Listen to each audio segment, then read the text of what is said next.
would be my pleasure.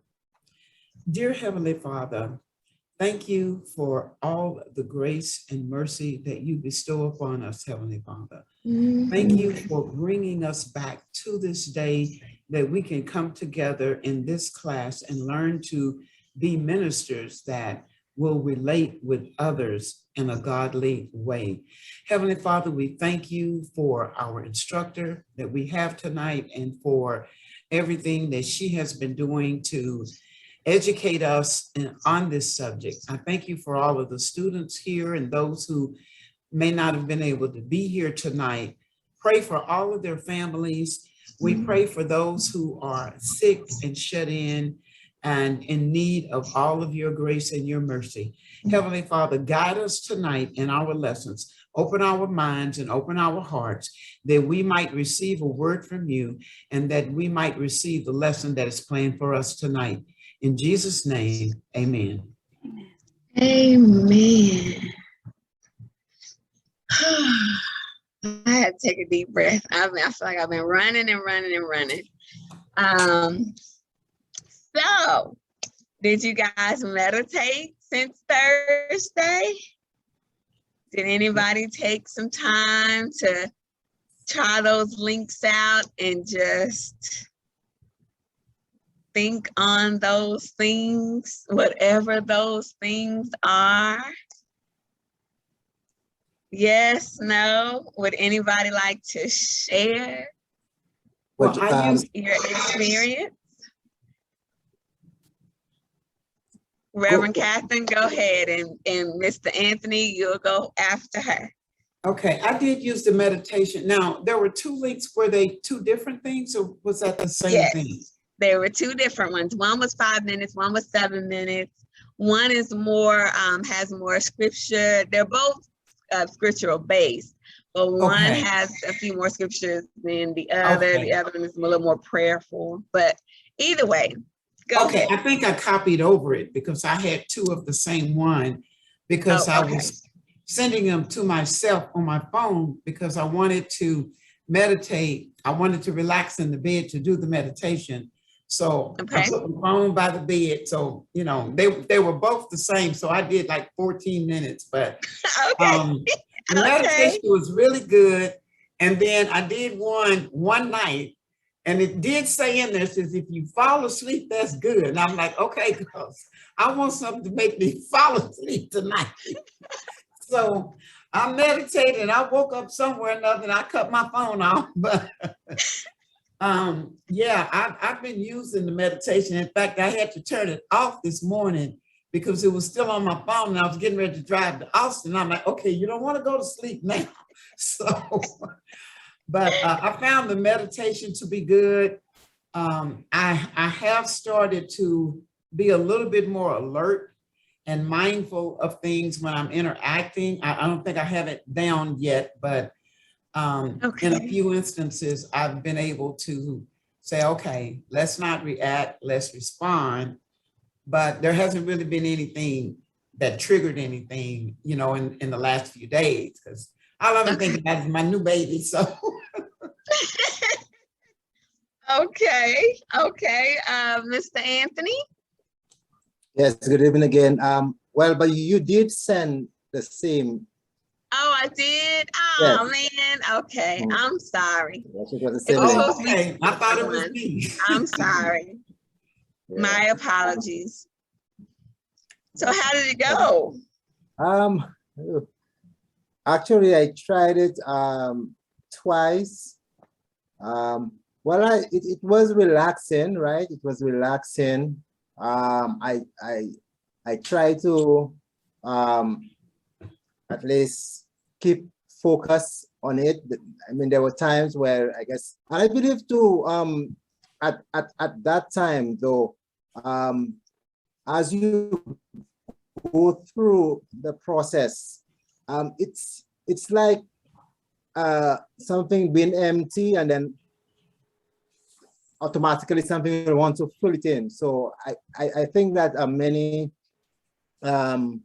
many thoughts were coming into my mind during the process. Although I was trying to at times, as it says, to keep focus, but I believe that thoughts will just come into my mind. And especially, I just received notice that I was supposed to be going to some tribunal later in the week. So all these were just coming into my mind. But at least, you know, you can block it out. You can, you know, block it off, send it out, and just to really focus on just being relaxed. In terms of having anything specific come into my mind in terms of maybe the class or what we have learned and schemas, I'm not sure if anything really came, you know, or anything I caught on to anything. Okay. Yeah, but I mean the fact that it was a relaxing experience, it was a good experience, I must say, and I might need just to try it maybe more often. Although though that when I did it too, there were at times maybe a phone rang there or somebody passed, and you know, but Yeah, it was good. It was a good experience. it can be when you're meditating and taking that time to really try to focus. You have the outside noise, you know, distractions that come up, and you're like, no, I'm meditating, especially if you use your phone and, you know, of course you get a chime or an Amber Alert, you know, it's like all of a sudden everybody needs to contact you while you're trying to meditate. Like, I am trying to meditate. But it does, I sometimes use meditation, especially like a 5-minute one, when my day has been stressful. And as educators, we only get a 30-minute lunch. So, you know, and I'm dealing with 140 or so hearing kids and 10 to 20 deaf kids throughout the day. And so you know, sometimes I feel my stress level starting to rise. And during lunch, I'll take 5 minutes to just turn off the lights in my classroom and try to rest my mind.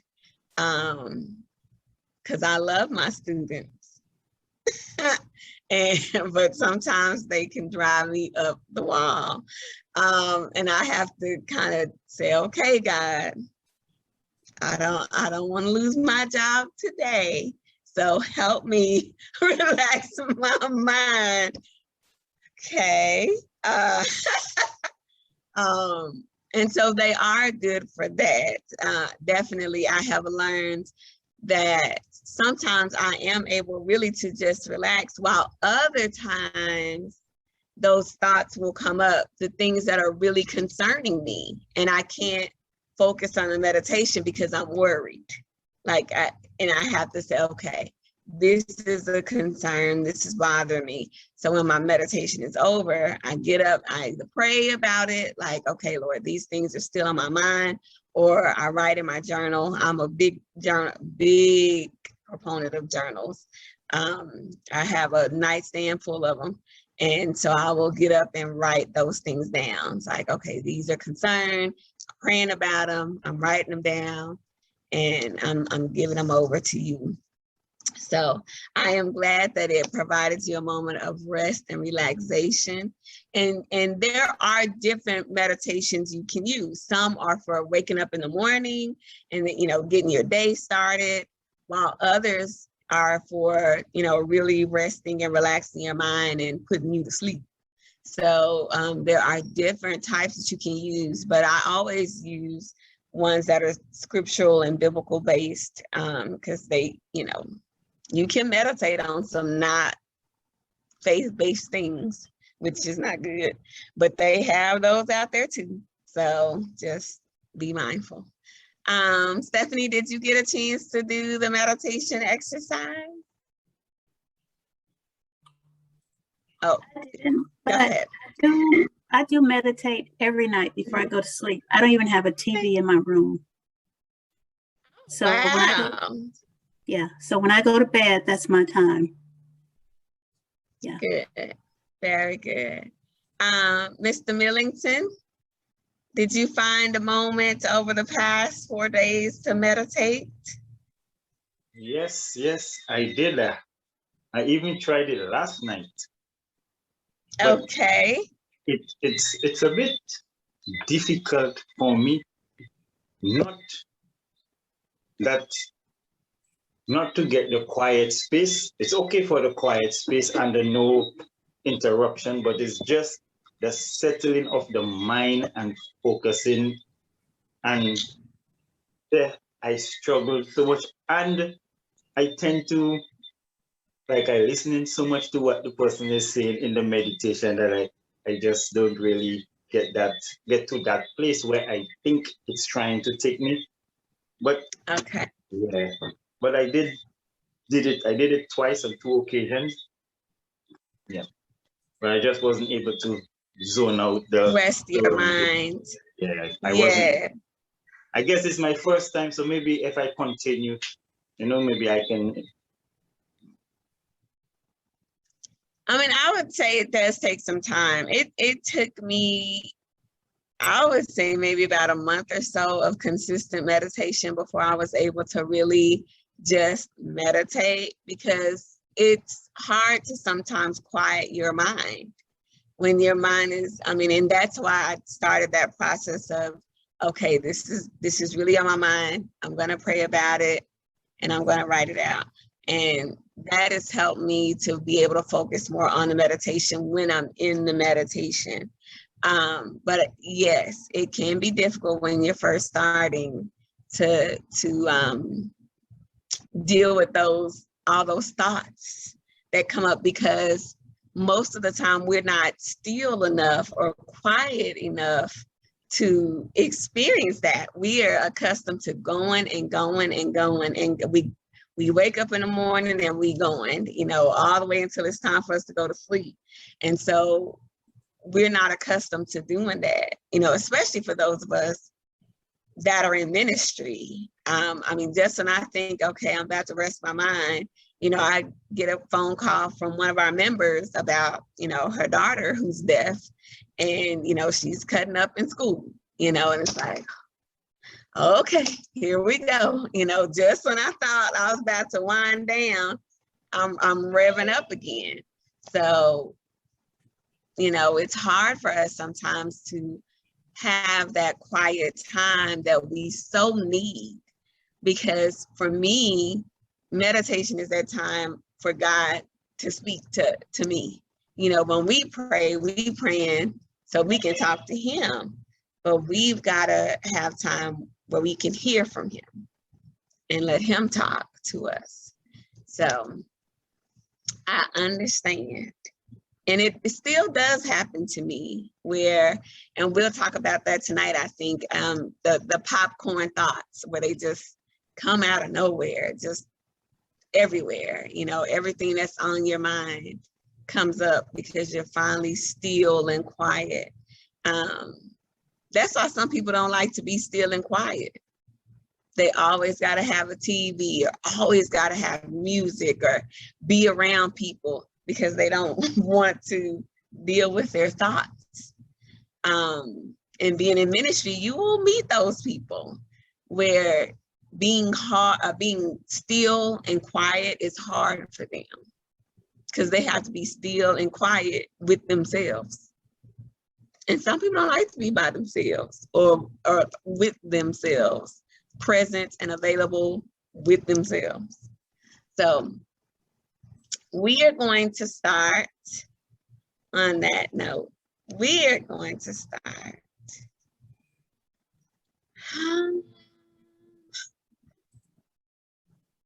Let's start with our, where'd it go? Interpersonal Relationship from Ministers book. Oh, go ahead. I just wanted to ask you, did we poll? I'm sorry? Did we poll? I don't understand what you're saying. Say it again. Did we poll tonight? Oh, the poll. The poll. Oh, thank you. I forgot. Thank you. I Can I get get to an extra 2 points for that? discussing and we just, I forget. Thank you for reminding me. I get too excited about class. I thought he was going to say I get 2 extra points for that. No.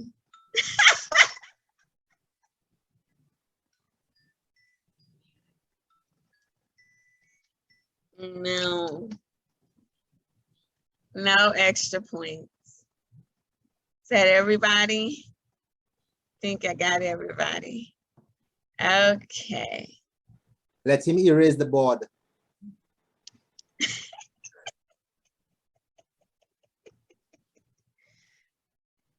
It's been quite the week already.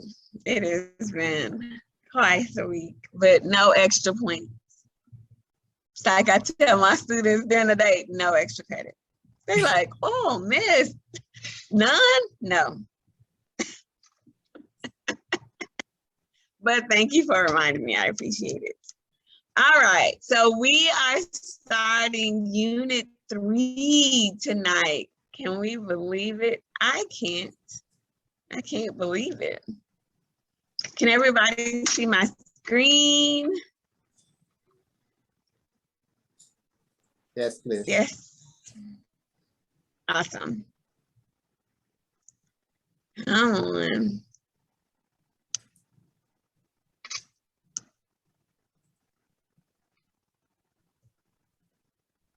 Hey, there you go. I have to set up both my screens so I can see y'all's faces. There we go. Okay. Chapter 10. Okay. Sharing the joys and sorrows in ministry.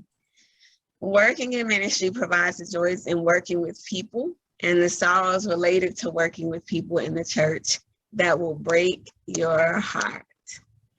And I mean, this can't be more true. When you get those phone calls in the middle of the night, or even you show up on Sunday morning and you see that one of your fellow members is going through a difficult time, it does break your heart. It does. When you're sincere in your service to God and you emotionally connect with your fellow brothers and sisters who are serving as well, there's some heartbreak that's going to happen. But then there's also a lot of joy. There's also a lot of joy that you get to celebrate when your fellow members are experiencing, God's blessings and things are going well for them. You celebrate with them. At least I hope you do. You celebrate with them. So in sharing the joys and sorrows of ministry, we're going to talk about the heartbreaks that normally arise in the shape of problems. And it could be that your fellow brothers and sisters are going through problems. It could be that you have a conflict arise with a brother or sister in Christ. And that can be difficult because then you got to see them every Sunday. So until that conflict is resolved, there can be some tension there. And then those unrealistic expectations, almost constant visibility, which is so true. I know for me, I realized maybe about my 5th year serving in deaf ministry. At the time I was at the Potter's house, how visible I was.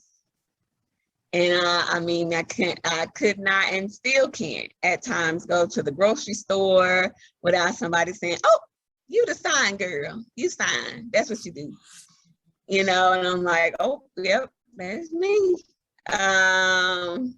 So just right off the bat, and God forbid, you wake up on a Saturday morning, you go to to the grocery store and you look like you just rolled out of bed, you know, and they just be like, "Oh, you done fell off." Well, look, I'm coming to get some food. That's it. Like, you know, I'm just here to get some food.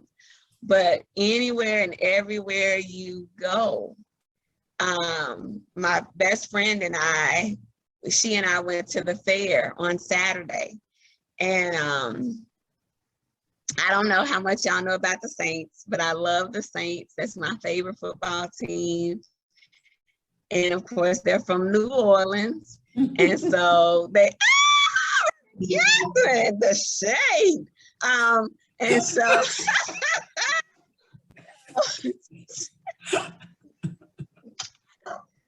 so Saturday,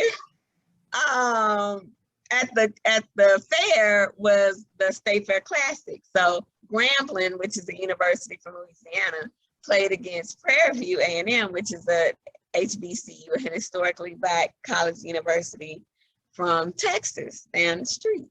And but they had a brass band there who, you know, they played all the New Orleans style music. And I mean, for me, what can I say? I had my little towel and, you know, turned around doing my little dance, and little baby right behind me was like, "Hey, you the sign girl."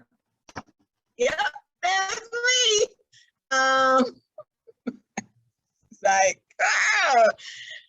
but I mean, I wasn't doing anything outrageous. I was just dancing, having a good time. But I'm just like, ooh, the visible part of ministry is for real.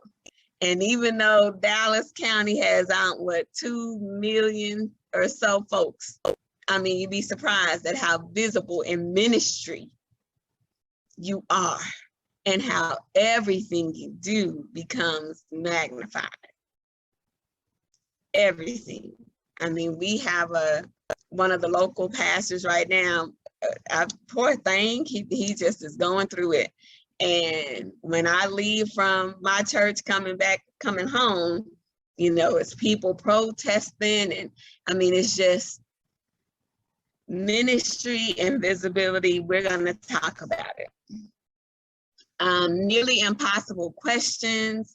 You know, sometimes people expect you to have all the answers. And it's like, no, I don't have all the answers. Yes, I'm the pastor. Or yes, I'm an associate minister, but I don't have all the answers. But they expect you to have them. Costly mistakes, and then of course the joy maker. So we're gonna really get into this tonight. And I'm hoping you guys have some great things to share. I think one of the things that we should do better, and even with the School of Ministry, is having some fellowship time for the facilitators, for the trainers, and all who are working in the School of Ministry, because so much can come from starting a school, functioning as a school.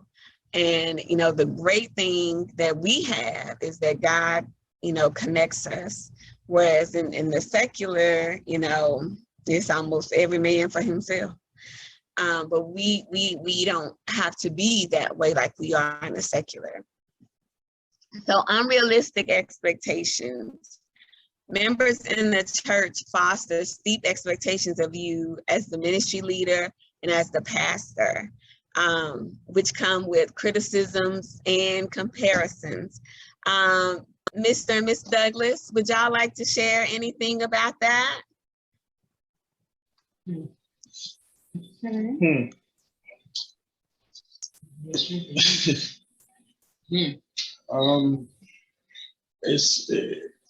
It's quite crucial. I'm always reminded, especially by my wife. So it seems like it's difficult to even get pissed off sometimes when you really need to get pissed off, because you got to be so careful as to where you are, your facial expression, who is looking. Mm-hmm. There's one day a guy just came and threw water on my car and parked outside the church. This guy just come, threw dirty water on my car and say he's just going to wash my car. And I'm like, I don't want you washing my car. But everybody in the neighborhood, because the church is in the village, I look in. There's a shop next door. The guys are there drinking, so they're looking because it looks like the pastor has a problem with someone. And then I have to know. My wife is saying to me, "Be careful, tone down, don't." So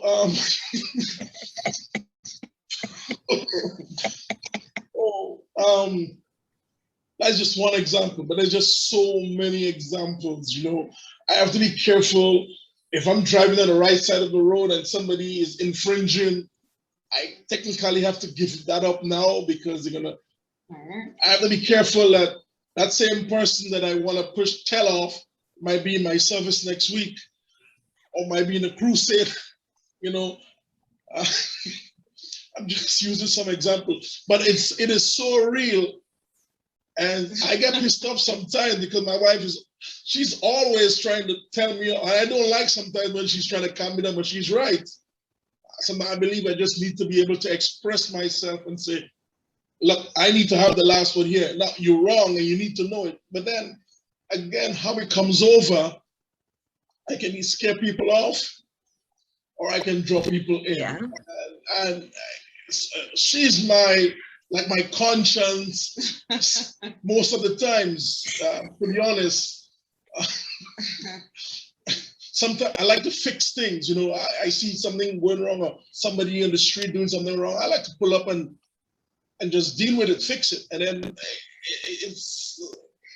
so there's a lot. The expectations are too high. For instance, we had Saturday and Sunday National Days of Prayer. And on Saturday, I would have ministered. So the whole country would have seen me on TV.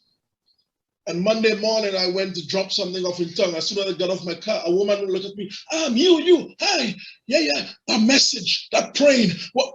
And I'm looking at a woman like, do I know you? And she said, yes, I know your wife. We did sewing together.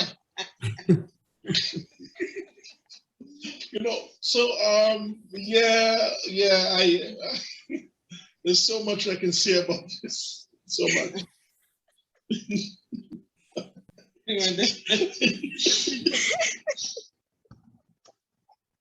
I can't go nowhere. Mm-mm. Oh gosh, Reverend Catherine. Well, I have to share this story. It didn't happen to me personally, but I think I shared with you all that even with my stepfather, I was very close to him. And my stepfather is the one who was a pastor. He was a pastor for 51 years. And my mom called me one evening and to share this story with me. She said a lady called her up and told her, I saw your husband over at such and such church, and he was with this other woman. And so my mother said, oh, and so she described the woman and described what the woman was wearing. And my mother asked her a question like, oh, well, did she have so-and-so? And the lady said, yeah, do you know the woman? She said, yes, I know the woman. That's my daughter. So I had gone with my stepdad to this other church service, and this woman sees me with him and is calling my mom, accusing him of being with another woman. I'm like, no, it was me, Mom. He was with me. Oh, wow. I don't know what the lady said when Mom said, yeah, that was my daughter. I'm like, I guess she was like, uh-oh, I got my foot in it this time. Okay. Oh my goodness. Mr. Sampson, Pastor Sampson, are you with us? I can't see you. Okay, he might have had to step away. I'm with you. You there? Oh, okay. I was just wondering if you would like to share any unrealistic expectations that you've experienced from your members as far as your position in ministry. Okay, unrealistic expectation, right? Mm-hmm. I hope I'm not going to expose myself to my boss. Yeah, I hope I'm not going to expose myself to the boss. Well, unrealistic expectation. Well, let me put it in this way. Human being generally, we must not, like according to what Jeremiah 17:5 says, put not your trust in man, in an arm of flesh. You don't trust people. There are things you expect from people you don't get. Mm-hmm. I have an experience with my associate pastor. I was shocked when a member of the congregation came to tell me that he was asking her out. I don't expect such a thing in the kingdom of God. It's so strange to me. That's an unrealistic. I don't expect this. That's what I'm saying. I'm sure. I pray I'm not. Hope I'm not exposing myself to the boss. So now I don't know. I was confused. How do I talk this? How do I confront this? Kind of confusion. I like, what do I do? Oh, I said, okay, I'm going to. Look, I don't expect an elderly 73-year-old elder pastor to be behaving like that. You understand what I'm saying? It's unexpected. You understand? And I was shocked. And I said, oh, how am I going to confront this one? I called him. He actually wanted to deny, but I sent a decoy. Okay. Yes, I sent a decoy. I said, well, and we got him, And I said, okay, thank God for what, so it shocked me. I was dumbfounded, Mm-hmm. When human being, when you're expecting somebody who was an elder, who's supposed to be a mentor. Okay, what kind of mentor are you going through? Are you then? And I'm looking at myself as a young man, he is 70-something. How could you have done that? It's so unexpected. I don't know. I'm shocked. In the kingdom of God, that stain, that dirtiness, I don't expect that from elderly Christian pastor. So that's my own. Okay. So Juba, I don't think you answered the question, but did that happen recently? I'm sorry, I had to ask you that. That's what I'm telling you now. Yeah, recently. And we will talk after the meeting. Yes, Pastor. I don't want to make you laugh more, Dr. Henry, but I just need to add one more thing, right? I love to wear shorts and slippers. Like, love to. I will go, if I have a chance, I would go to church on a Sunday morning with my socks, with my shorts. But I know I don't do that. But during the day as I move around casual in my shorts and slippers. So one lady, somebody called me out, pastor, and she was with somebody else. And the person looked around and said, that's your pastor? He's dressed like that? So I had to counteract it, and I said, the truth about it is not how you look or how you dress, is when you open your mouth, the power that comes out. And then the lady said, true, true, true. I had to counteract it like that.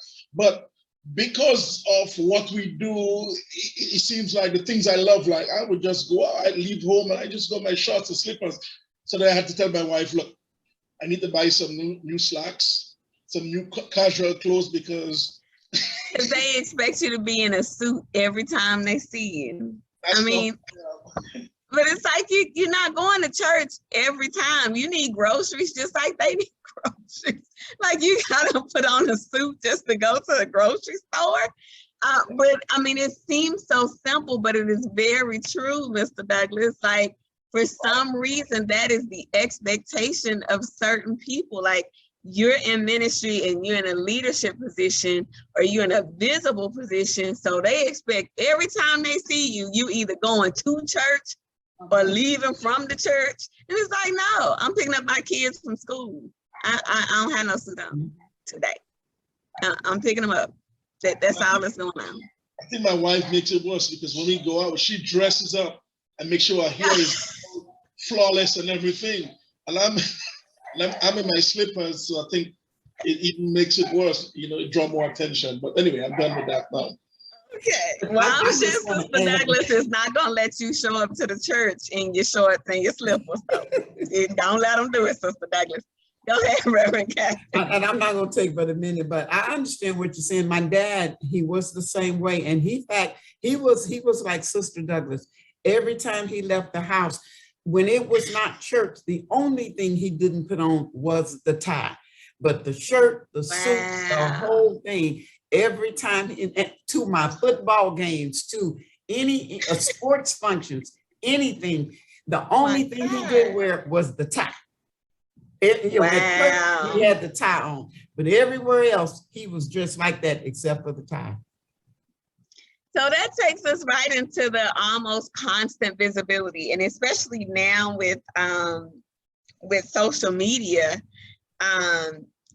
you know, it's when I was at the Potter's House for a decade serving, there's just so many people that go to the Potter's House. I mean, it's 35,000 member church. But then when I left from there and I started deaf ministries at other places, we would have the picture-in-picture live stream. And so that made me more visible in ways that I had not considered, because my focus is just the deaf ministry, not the public at large. But now that I've been on strike back for the last month or so, even more people are like, oh, I see you on strike back. You on that thing on Facebook. You know, I'm like, oh, yes. So that almost constant visibility, it does increase the unrealistic expectations that people have of folks in ministry. And they also have an unrealistic expectation that we're gonna be perfect, which we not. And that is an undue stress and pressure that sometimes we'll put on ourselves before we even know it. But it comes from those around us because they always see us. For those of you that have families, your children, it's not just you, but your family also becomes highly visible, because now they're the preacher's kid, they're the pastor's kid. I was a PK, so I know the pressure that comes with that. And so they expect your kids to be perfect. And oh my God, if your kid make a mistake, oh, you know, you did that and your daddy is such and such, you know better. Your mom is such and such, you know better. You know, and the truth of the matter is they kids just like your kids. Your kids doing it too. Okay. Having the spotlight on you and your family can become very stressful, especially when someone decides to be cruel and judgmental. And that is very true. And now because we have social media, that is more apt to happen, because we have social media now. So those are definitely some unrealistic expectations and some almost constant visibility can cause. Nearly impossible schedules. Who's guilty of this one? Just me? I'm the only one that's guilty of just me? Reverend Catherine, I know you should be raising your hand. I'm trying to unmute. Because actually, you know, the thing for me was going from being totally retired with just, you know, my grandson had, I raised him. He had gotten up into college, so he's off on his own. And so I was literally just by myself, carefree, nothing, you know, to do but whatever I chose to do. And then when the pandemic hit and the church needed me to come in and start working for the church and doing things, and that when I was invited to come in on a volunteer basis, it was, could you give us 10 hours a week? And I'm like, sure. I'm still waiting to do the 10 hours a week. So, but it got, you know, but I'm like you, I love it. I love what I'm doing, but it grew to working for Epps School of Ministry and working for the Christian Education Department. And so my time is not my own anymore. And just like today, you know, traveling to Austin, but still I want to be in class tonight. And it's really sort of I really had to get my family used to, guys, I work now. Guys, I'm at work today. I can't do that, you know. And I didn't put that one on there either, that trigger from my grandson, because my grandson would say, well, what you doing that for? You know, like, why you working? You just, you know, you don't need to do that. You know? You're supposed to be retired. Yeah, yeah. Okay. Okay, I understand. Yeah, so, and then when you're doing virtual technology, which there are classes like tonight, for example, we have a class from 6 to 9. Okay, Tuesday night is also classes for Bible study. And when we first got started, it was almost impossible for me to attend the class and support everybody else who was instructing classes. So they were getting used to what they were doing. So I would try to be in a class, then I would have to click and go get on myself. Okay, this is how you do this. This is how you do. You can do it like this. Then I'd try to come back for a minute and it would ring again. This is how you do this. You know. And then after I would get settled, then Reverend Rainey would check, is everything going okay? So of course it is. Yeah, you know, so the schedule, and then the other things that you have to do as a minister in church. I mean, you know, I feel that I should do other things. I should serve at funerals. You know, if we only have one congregational care minister, so she needs the rest of us ministers. She can't be at every funeral. And if it's more than one funeral on the same day, that's impossible. But even if there's 2 or 3 in a weekend, we can't expect her to make every one and be a presence there and read the resolutions. So, you know, you have to do that. And so, I mean, it really takes, you know, putting things in my phone, keeping up schedules, having something pop up to remind me of this, remind me of that. So I can stay on my schedule, and then, you know, to then have time for yourself and a little relaxing time. So the schedule is that is definitely a challenge. That's a challenge. Anybody else want to share about the nearly impossible schedule? Oh, so I guess it's just me and you, Reverend Catherine. Everybody else, they. Good evening. Good evening, Mr. Devin. How are you? Exhausted. Still not haven't gotten much done, but exhausted. To the point that, as you mentioned, in busy schedule. I mean, even to attend to this class is a schedule that you have to fit in, you know, and to get the homework, a lot of homework that you gave last done. You know, and to try to balance that with you having to do your regular work in order to obtain your livelihood, to protect, you know, you and your family, to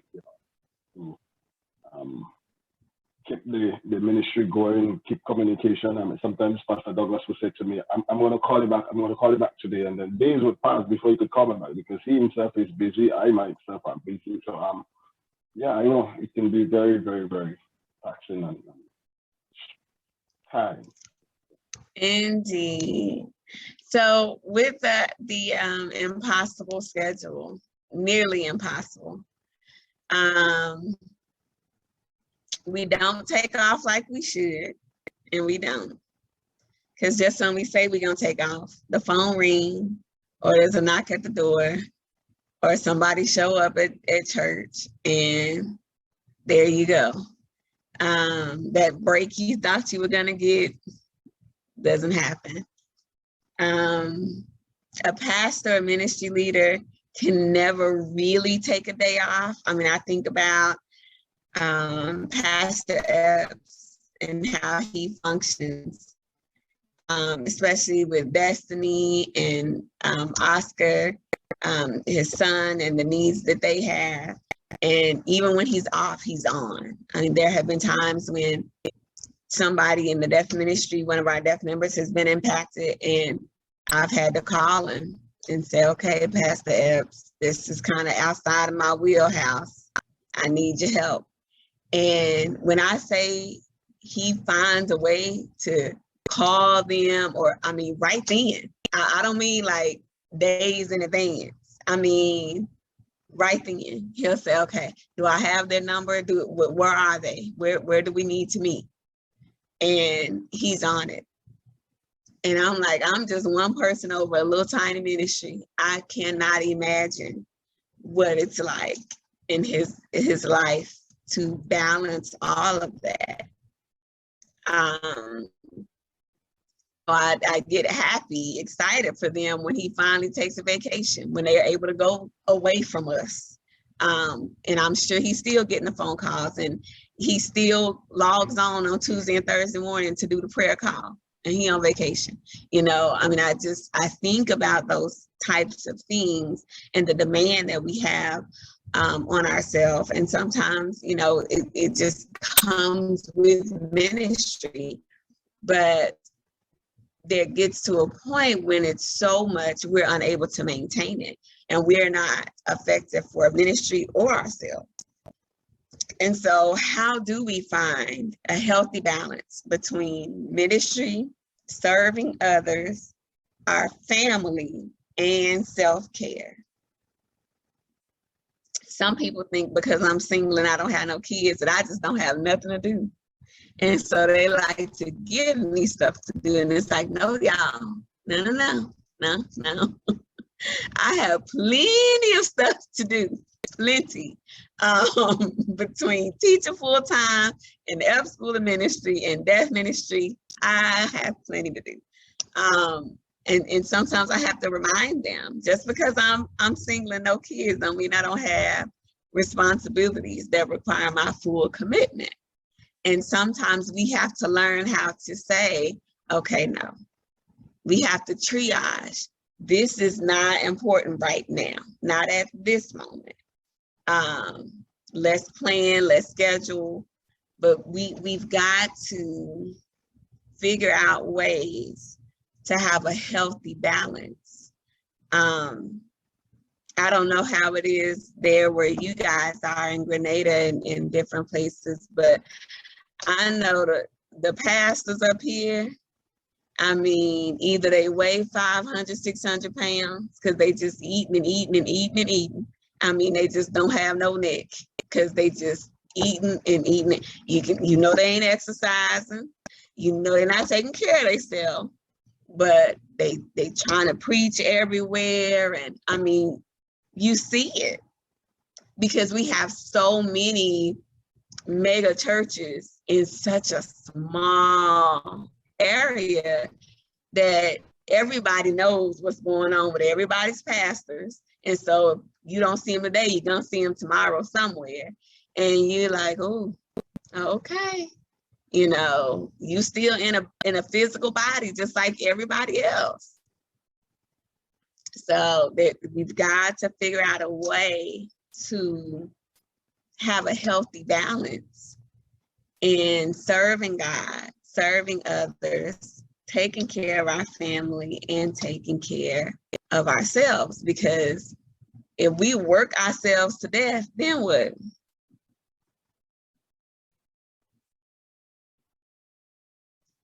Then what? So now you gone. I mean, you done served to the bone. Now you're gone. I mean, we have more heart attacks, heart failures. We not looking good, the pastors and going on in South Dallas. It's rough over here. But every time I see one of them pastors pulled up to the table, I'm like, ooh, you eating enough for 5 people. And some of that is emotional eating.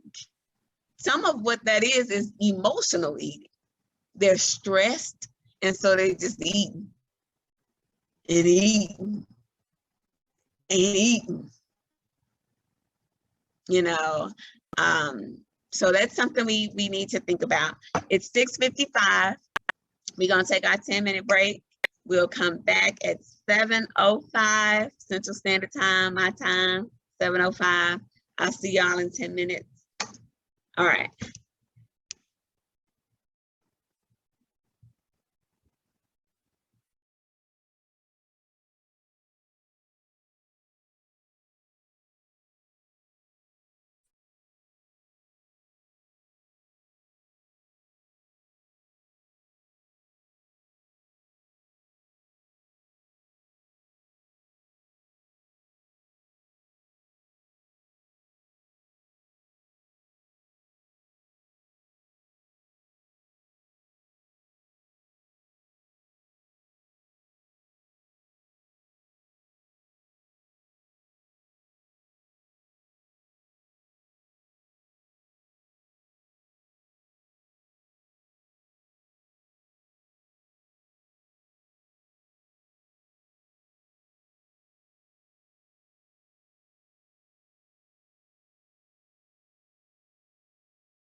Okay, beautiful people.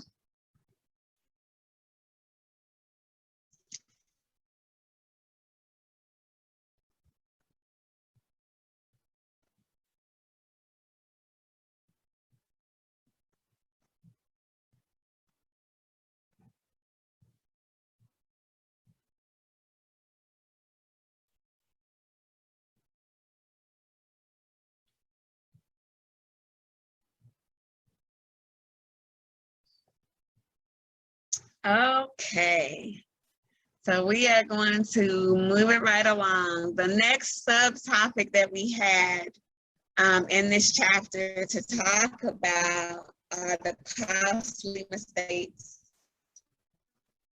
The costly mistakes. And I think at some point we've all been on either the complainant of one of these or the offender of one of these. So these are some common costly mistakes made by pastors and ministry leaders. Ministers are more comfortable on the internet than in the ICU. One thing I have noticed, well, about this upcoming generation, they're not very good at hospital sitting. You know, I was taught by my grandmother and my mother how to go to a hospital room and just sit and just have a ministry presence. Maybe you don't know what to say or there is nothing to say, but your presence is there and you're not in a rush to leave or you're not in a rush to eat or do something else. You're literally just there. And what I've noticed though is that people who are sometimes not comfortable, again, going back to that, sitting still and being quiet and having presence and availability with your own thoughts, with yourself, have a hard time with that hospital sitting because they got to move around. They got to be doing something else, something more important. Well, when we gonna eat? Well, when we gonna do this? They got to be playing video games or doing something on the laptop or, you know, all these other things than just being present and available in that ICU, in that hospital moment. And I know to an extent, COVID has changed that. You know, they're so limited to who can come in and who can be with this person and that person. But I've noticed that there's a change in our ability to just sit and be available with the person who's in need, to just provide ministry, the ministry of presence. That's hard for some people. And so it's easier to just be on social media, preach a sermon, talk about a subject, teach a lesson, than it is to really get engaged in ministry and really serve people. And that's a very costly mistake for us as ministry leaders, that we've become so busy or detached that we're more comfortable being on the internet and social media than we are in the ICU. And the ICU may not just be a hospital, but, you know, that personal ministry. Some of us have lost that ability because we've gotten so wrapped up in doing the other ministry things, the other things that are more important than just ministering to that one family member or to that one family who may really need us at that time. Ministers wish that all of us senior adults would just go away. I particularly appreciate our senior saints. We were discussing on Strike Back a couple weeks ago, how hard it can be sometimes when new people come into ministry or come into a church and they're trying to feel their way through. And when you're not sure, you're like, okay, where to go? What do I do? How do I fit in? So I ended up going to Sunday school with the senior saints because they made me feel very comfortable. Not one time did they say, nah, this ain't your class. You know, you need to go find your age group. Nope, they let me come right on in. I got me a Sunday school book and I felt welcome. And that's where I went to Sunday school. I went in the class with the senior saints. But there are some churches, one in particular I used to be a member at, that it seems that once you get a certain age, they move you right on out to pasture. Like, just, you don't know. You've been here long enough. We trying to reach the I don't know who is the millennials and after them, whatever that generation is. So, but the truth of the matter is the church should be ministering to all generations. Everybody. There shouldn't be one particular generation that's being ignored or, you know, feeling like they don't have a place to serve in ministry. So if that's a feeling that is there in your church, then that's something you have to address. Because you don't want your senior saints, your wisdom, to leave because they don't feel welcome or because they don't feel there's a place for them to serve. Ministers don't even try to get to know us before they come in and change everything. When I read this, I thought about what you said about Dr. Ramey, Reverend Catherine, when he first came to work there. And it's like, okay, what he finna do? You know, because we have that thought, like, why y'all bringing him here? Why? Why he need to be here? You know, it wasn't somebody else already here that could do what he doing. But it's important that two things happen. When you're a new minister coming into an already established ministry, that you don't just come in changing everything. That should be a thoughtful process. Okay, Lord, what do we have here already? That's first, observing, prayerfully taking into consideration why God has brought you there, and then making those necessary changes. So it shouldn't just be, oh, well, they chose me, so I'm just gonna change everything. But at the same time, you have those members who are not open to vision and not open to change at all.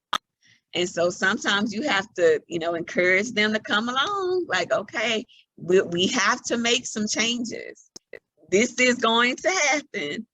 And, you know, we need to have an open heart and open spirit to support these changes versus having, you know, a negative attitude about it. Ministers say that I have, oh, I like this one. Ministers say that I have a spiritual problem if I disagree with what's going on in the church. Now, I hope nobody on here, oh, Pastor Douglas smiling. I hope nobody on here has had that issue where just because someone disagrees with you, that you say they got a spiritual issue. It could just be they have a difference of opinion. It doesn't mean they have a spiritual problem. Just remember, we are all God's children, following his word to the best of our ability. And yes, he has decided to put us in leadership positions, whatever those positions are, but we are still people, and that don't mean we always right. We're not always right. So we may, but the thing about leadership is that we see things that people that are not in that position don't see. And sometimes it's unwise to share with them all the details of why you're needing to make a particular decision. Okay, they may want to know, well, why are you doing this? Well, why are you doing that? And it's unwise for you to give them all the details. And in that capacity, you are trusting God, and they just don't have to trust you. They can disagree with you, but they just gonna have to trust that you're really doing what you believe is what God is telling you to do. Because some people just want to be nosy, okay? They just want you to tell them everything so they can say they know. But sometimes it is a very genuine disagreement, and it's okay. And that's when you have to say, you know what, I'm responsible for what God has given me to do in this capacity, and I'm really doing my best to follow God on this. You know, I can't share with you all the details, but this is the direction we're going. This is what we're going to do, and you have to stand by it and move forward.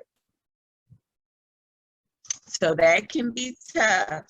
How you handle it will make all the difference. Ministers can't be trusted. I'll tell y'all, I went out on this date with a guy a couple weeks ago, and I asked him what church he went to, and he said, oh, I don't go to church. I said, oh, you don't? He said, no. He said, because all they want is your money. All of them. That's all they want. They just all pulpit pimps. That's what he said. I said, oh.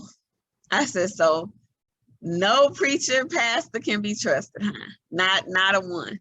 He's like, nope, none of them. I said, oh, wow. Because I don't believe in painting a group of people all the same way.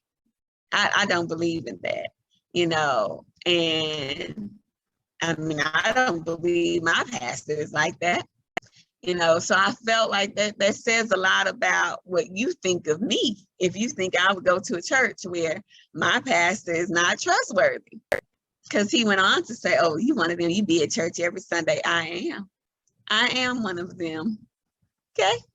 And it's not gonna change. But that can't be trusted. That is a big issue. And having that balance, we've been talking about, we started talking about interpersonal communication on Strike Back on Monday.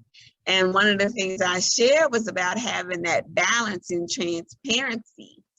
You know, we want the people who follow us or serve alongside us in ministry to trust us. And that comes with doing the right thing, having integrity, and being consistent. That's what that comes with. You know, everybody may not be on your bandwagon overnight, but if you're consistent, then you don't have to do a whole bunch of talking. Your actions will show that you're trustworthy. And I think that's always the more important anyway. When I first came to community, Pastor Epps said, so you're gonna start this ministry and we don't have to pay you nothing? I said, no. He said, and you're gonna be here every Sunday? I said, yeah. He said, I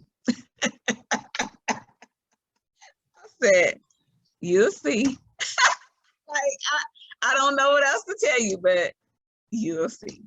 Yes, Reverend Catherine. I do what we call open for our church service. And I opened for the DeSoto location last Sunday. So I went back to kind of look to see how I did. And I could not believe I saw Pastor in your little window. And he was doing all this while she was doing her sign. He was messing with me. He messes with her all the time. I try to remain professional, y'all. I try to be just a professional interpreter, minding my own business in my own little square. And then he comes over and messes with me during service. Yeah, he does. But, which is hilarious. I mean, it is funny. But I try to tell him all can you let me be professional? One of us needs to be professional. But that's just him. That's just him. But that was his eyebrow raised moment, like, okay. But now it's been 2 years, and I think I've maybe not been at church maybe 3 times.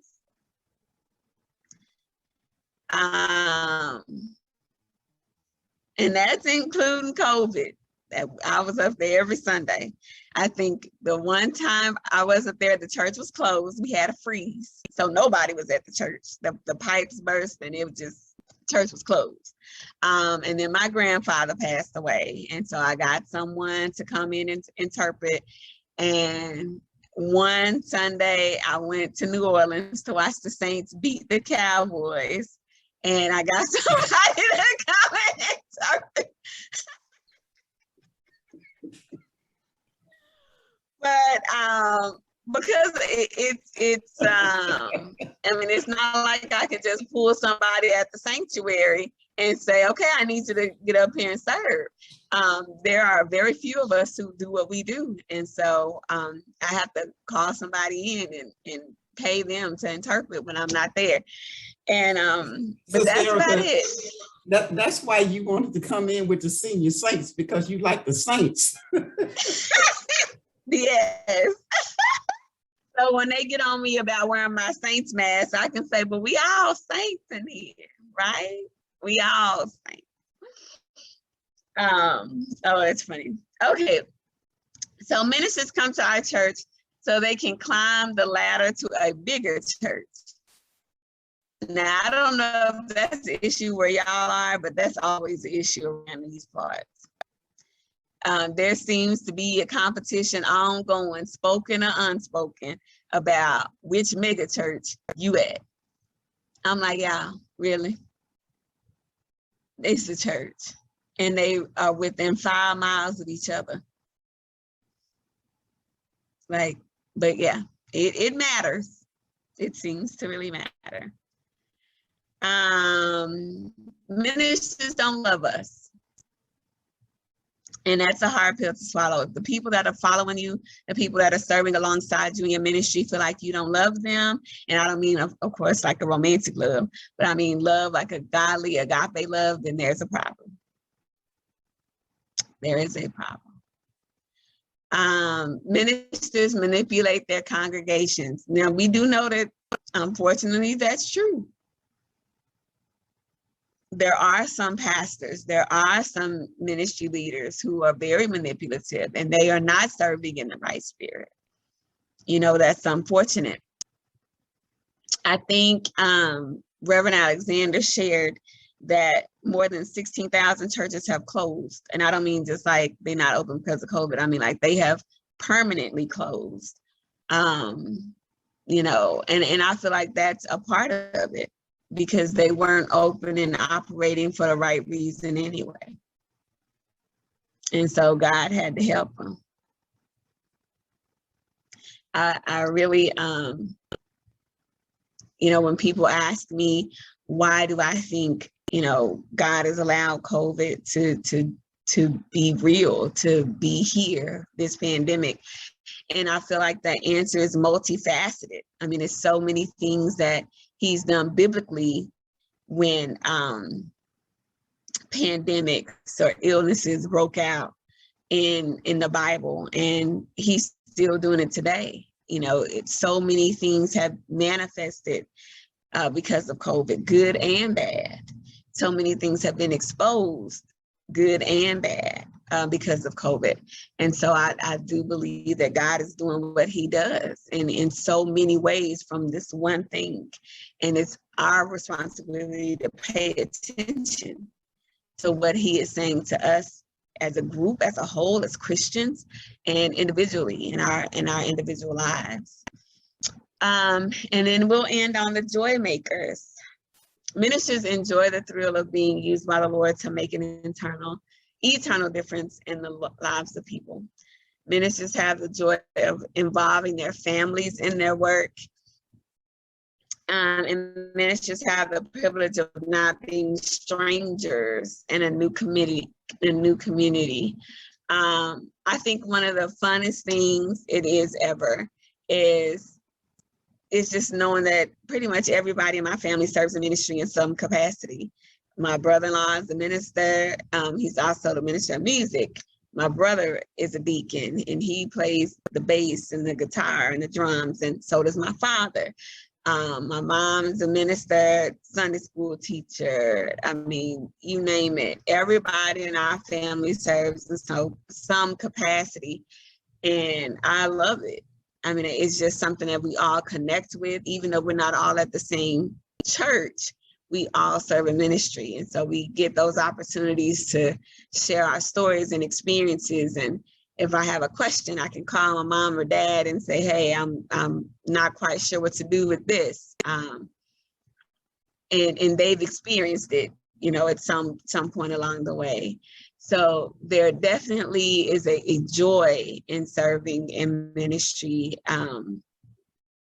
Every Sunday morning, it's, you know, I'm watching the clock come down and getting ready for service to start, and whether it's Reverend Catherine or Reverend A or Dr. Ramey or whoever's getting ready to open the service, you feel a connectedness, you know, with the choir, the band, everyone who's getting ready to participate in that service. You feel a connectedness. I feel connected when I see Sister Stephanie, when I come through the door, and now the people taking our temperature, and, you know, I mean, just you feel a connectedness because everybody's doing their part. They're serving in their capacity that God has called them to. And for me, there's a joy there that can't be explained. I don't know if you guys know this, but it has been studied and it's been shown that regardless of the size of your church, only about 10% of your church will actively volunteer and engage in your church body. Only about 10%. When I was at the Potter's House, I think the membership was about 36,000. The volunteer base was about 3,000.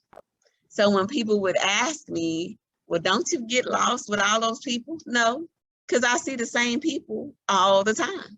I see the same ushers, the same security people, the same people singing the praise team, the same people singing the choir. You see the same, because we're all serving. So you see the same people. It didn't feel big to me at all to have that many people at that church, because only 10% of us actually served on a regular basis. And then the staff, there were about 300 staff that they paid that worked there full or part-time. And I look at community, it's about the same. You know, it's the same amount of folks that do everything. You know, Pastor has a call, it's the same group of people that, okay, now we over here. Okay, now we over there. Okay, now we over here. So in any church, and we're trying to figure out, how do we get out of that 10%? How is it that the 90 constantly gets fed by the 10? You know, what can we do to spread the love and get more people actively engaged in ministry? That is something that would help the 10% not be so overwhelmed, not have such crazy ministry schedules, you know, trying to serve everywhere there's a need. How do we do that? Yes, Mr. Abraham. Sorry, is that a thought that just came to mind? Okay. Probably that's the 10 that probably would make it, because he says many are called and few are chosen. Yeah. I don't know. It's just a thought. I agree. So we have the call, but just the few actually accept it, because they all they receive the blessing of the service, but yet they don't want to serve. I know Pastor Epps on Sunday, he was talking about, you know, I don't know if it's the same there, but around these parts, everybody is going everywhere except church. I mean, they going to the club, they going to the supermarket, they going to work, they sending their kids to school, but they not coming to church. That same little 10%, same 10%. It's very interesting, very interesting. But I think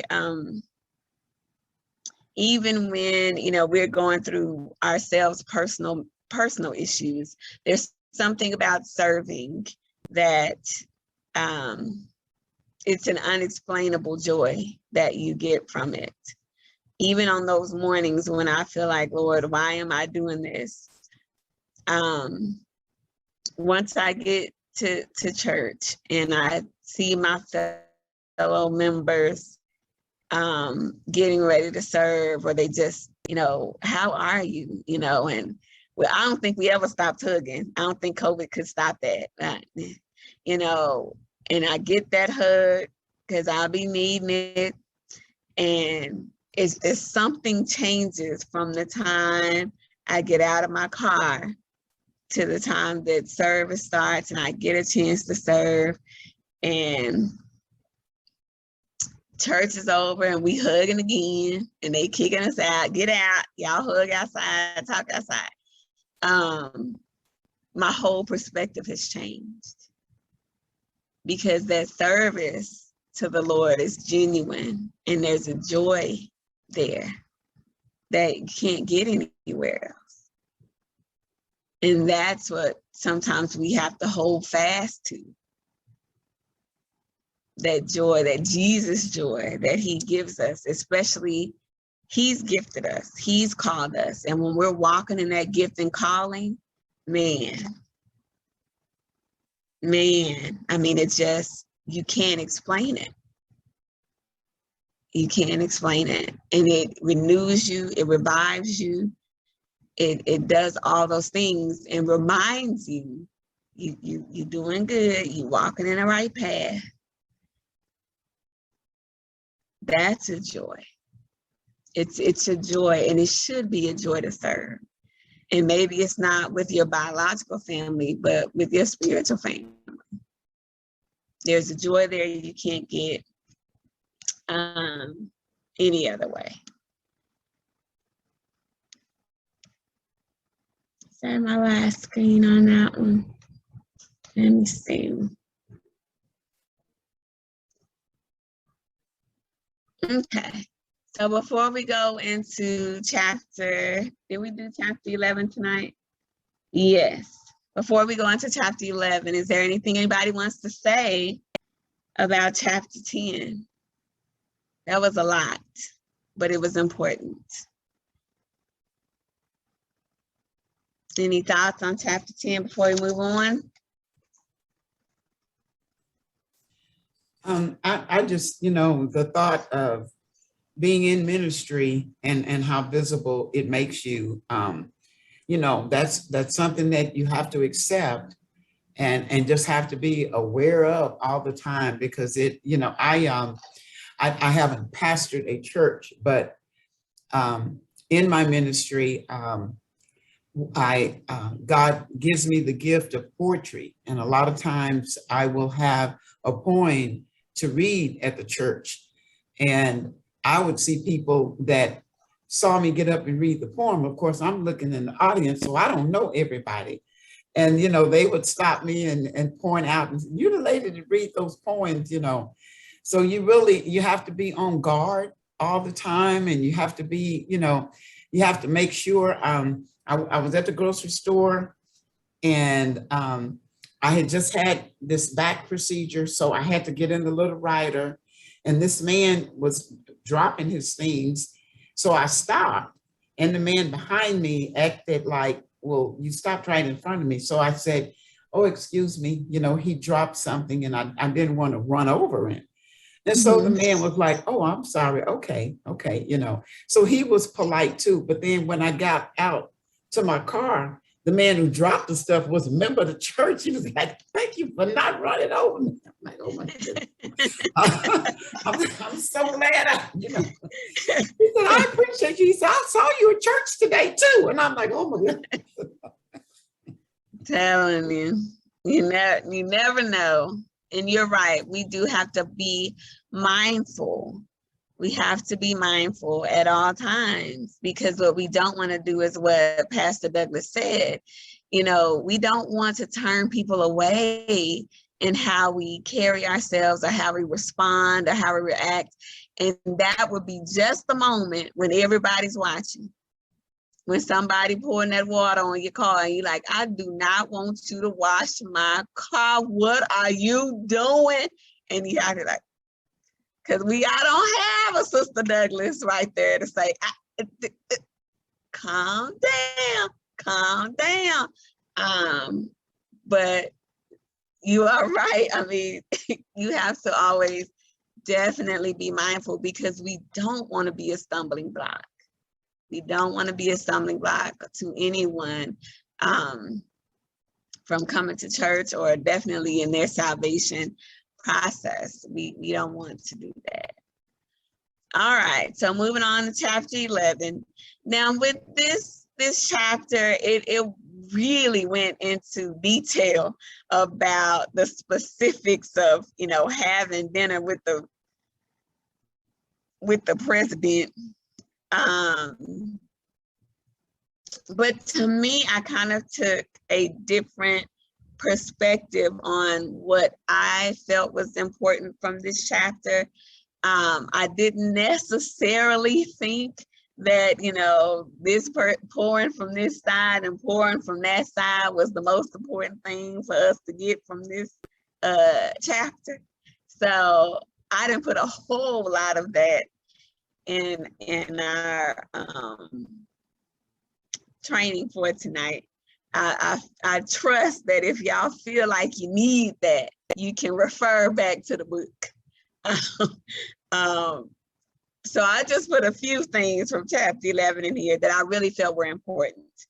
So definitely etiquette is important, because we eat a lot. We eat as much as we can when we together. That's just what we do. We like to eat. But etiquette is the conduct or procedure required by good breeding or prescribed by authority to be observed in social life. And then it says Christians should look to the Bible for their code of conduct.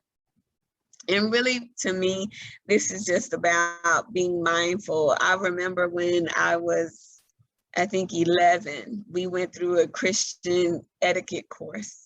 And we learned these things. We learned not to take the same plate up to the buffet. We learned that kind of stuff. It's like, don't do that. That's nasty. You don't take your plate that you done already ate off of back up to the buffet. You don't do that. Okay. And there was, you know, one of the deaconesses in the church. She did not like the way we was carrying ourselves. So she decided to have an etiquette class, and all the teenage girls went, but none of the boys did, which I always thought was strange. I'm like, they don't need to have etiquette, but okay. And I can see the difference in when I go out on some of these dates. Just thought I'd say that. All right, so Christians love to eat. Fellowship and social interaction is important to Christian life. This is very true. Interaction around the table is healthy and it is essential to life.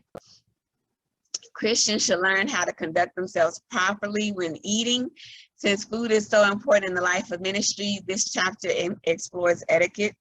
But again, I didn't go into the nuances of which fork you should use.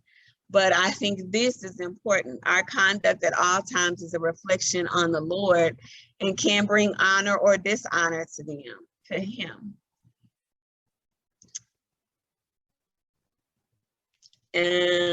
All right, so this is my 3 subtopics in one, what I thought was important. The first thing is to show up on time, okay? Don't be late, that's rude. Can I get you to show up on time? You know, if Pastor and Sister Douglas have gone through all the work to have a dinner, host a dinner at their home, and they say it started at 7, don't show up at 7:30. That's rude. Show up at 7, okay? Don't have people waiting for you. That's rude. If you can't make it, or if you know you're one of the people that's gonna be late, don't accept the invitation. But to show up 30 minutes, an hour late, that is just, don't do it. And tell your people don't do it. Go ahead. You shouldn't show up at 7. You should show up at 6:50, 6:45. You should be early. You shouldn't be late. You should be early. Even if they say, okay, you can just, sit over here. We still need a few more minutes. Yeah. That's better than showing up late, because what it says is that your time is not important. I get there when I get there. And it makes it about you instead of about the people that you're honoring. So show up on time. Tell your people the importance of showing up on time. If you're the host or the hostess, of course, you're going to welcome your guests, and you're in charge throughout the meal. If you have invited special guests, give them the best seats at the table. Tell your people, when you have put the place cards on the table, leave them there. Don't move them so they can sit by who they want to sit by. This is not about them. I'm telling you. And the items that I picked out are the ones, of course, that I see the most. And I'm like, what are we doing? What is going on here? Everyone should be served before anyone starts eating. So that's another reason why everybody needs to show up on time, because otherwise we sitting there waiting for you. We hungry. Can you please show up on time so we can sit down and eat? As a guest, wait for the host or hostess to take their seats before you take yours. A man should help the woman be seated. Do not blow your nose, cough, sneeze, or pick your teeth at the table. Pastor Douglas, why are you laughing? Don't do it. Do not saw your meat back and forward. What are you doing? You are not a carpenter. You are eating, and you don't need to slice up the whole piece of meat. You are not 5. Now, I understand if you're doing it for your child, but not you. You don't need to cut your meat up into little tiny squares. That is not what those grill marks are on that meat for. It's not. Oh, that's my other favorite. Do not butter the entire roll. What are you doing? You just one little bite, whatever you're gonna bite off, that's just a piece. Okay. Be sure to express. Oh, go ahead, Mr. Millington. I was wondering why butter one piece of bite. Who, like, for me, that was just me. Yeah, that's don't even make any sense. You butter what you want to bite. That's me. If you have a roll and you're at the dinner table, so every time you take a bite, you take the knife to butter the piece you're gonna bite. Yes, that is correct. Mr. Millington, we don't want to see your whole everything in your mouth because you're trying to bite the whole roll at one time. So, see, I wasn't gonna say nothing, but we now know who an offender is. Mr. Millington, don't do it. Don't do it, Mr. Millington. Just butter the part that you're gonna bite and eat. That's it. I'm gonna butter that whole bread every day long, because my whole intention is gonna be to eat that whole bread. I agree. agree? You agree with Mr. Millington? Yes, I was thinking the same thing. And you wrong too. We don't want to see everything. We don't want to see your molars back there in the back of your mouth because you're trying to eat the whole roll at one time. No. Stop it. Both of y'all stop it. All right. Be sure to express gratitude for the meal and appreciation for the company. My goodness. See what happens when the boys don't go through etiquette class with the girls? You see what happens? They just, the whole roll. No. Table conversation, do's and don'ts. Avoid subjects. Oh, y'all need to see this. Hold on, let me put it back up. This is the important stuff. Table conversation, do's and don'ts. Avoid subjects that could ruin one's appetite, offend someone, or depress everyone. We come in the fellowship, not be depressed. Okay? Even if it's the funeral, we don't want to be depressed sitting at the table. We don't.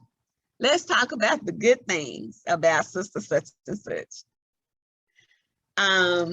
Highly personal subjects, your physical, that's my favorite, your physical ailments. That is not the time to be talking about your bad back, your busted knee. Like, it's not.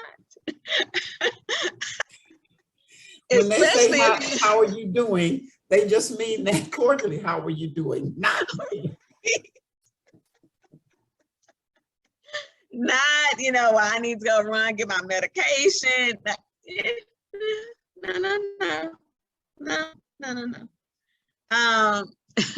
Especially, I mean, I'm laughing, but seriously, if you have ministry people with you, that is not the time, especially not the time to gossip or to talk about subjects that only interest a few and exclude other people.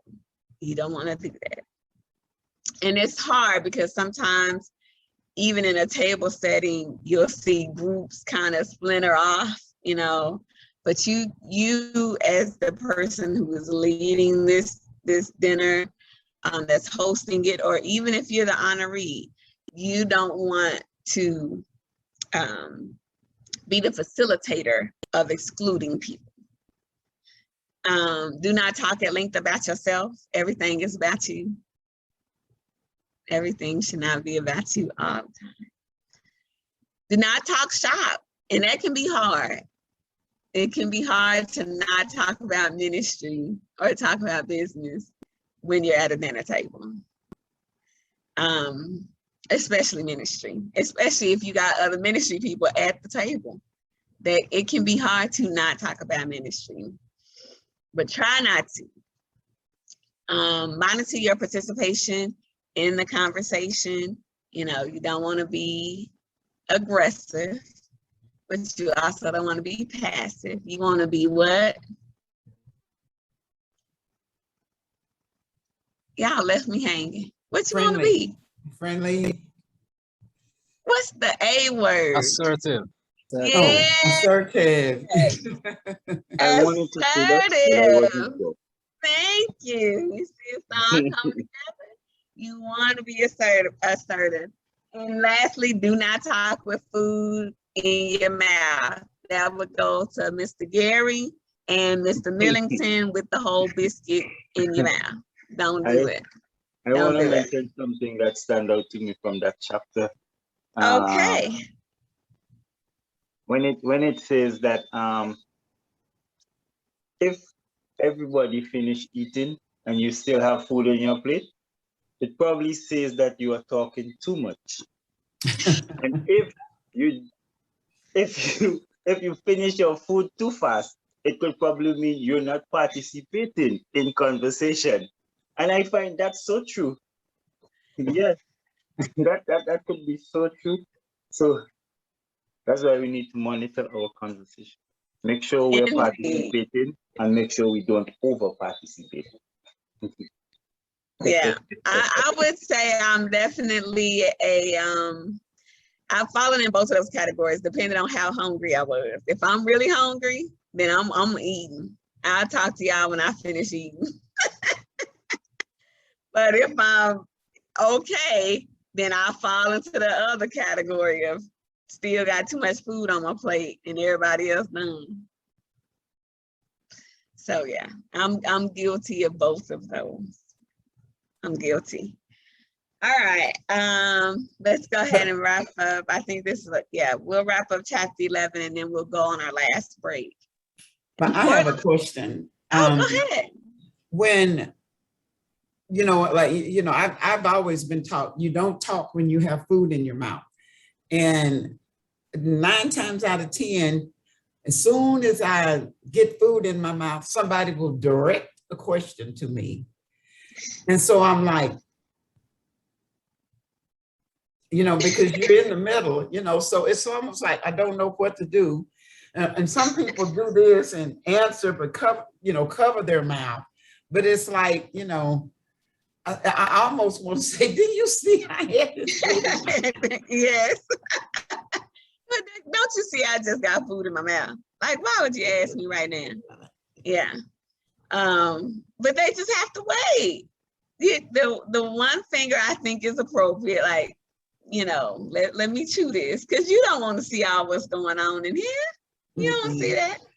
And I'm conscious about it right now because I got these braces in and food gets stuck in them. It looks really gross.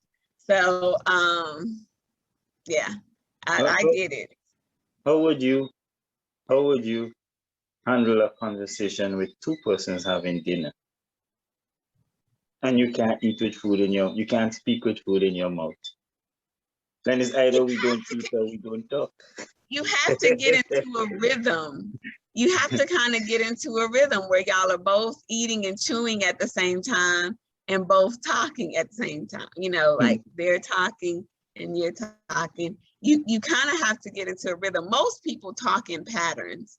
And this is something I learned as an interpreter. Most people have a speech pattern and a rhythm that they follow.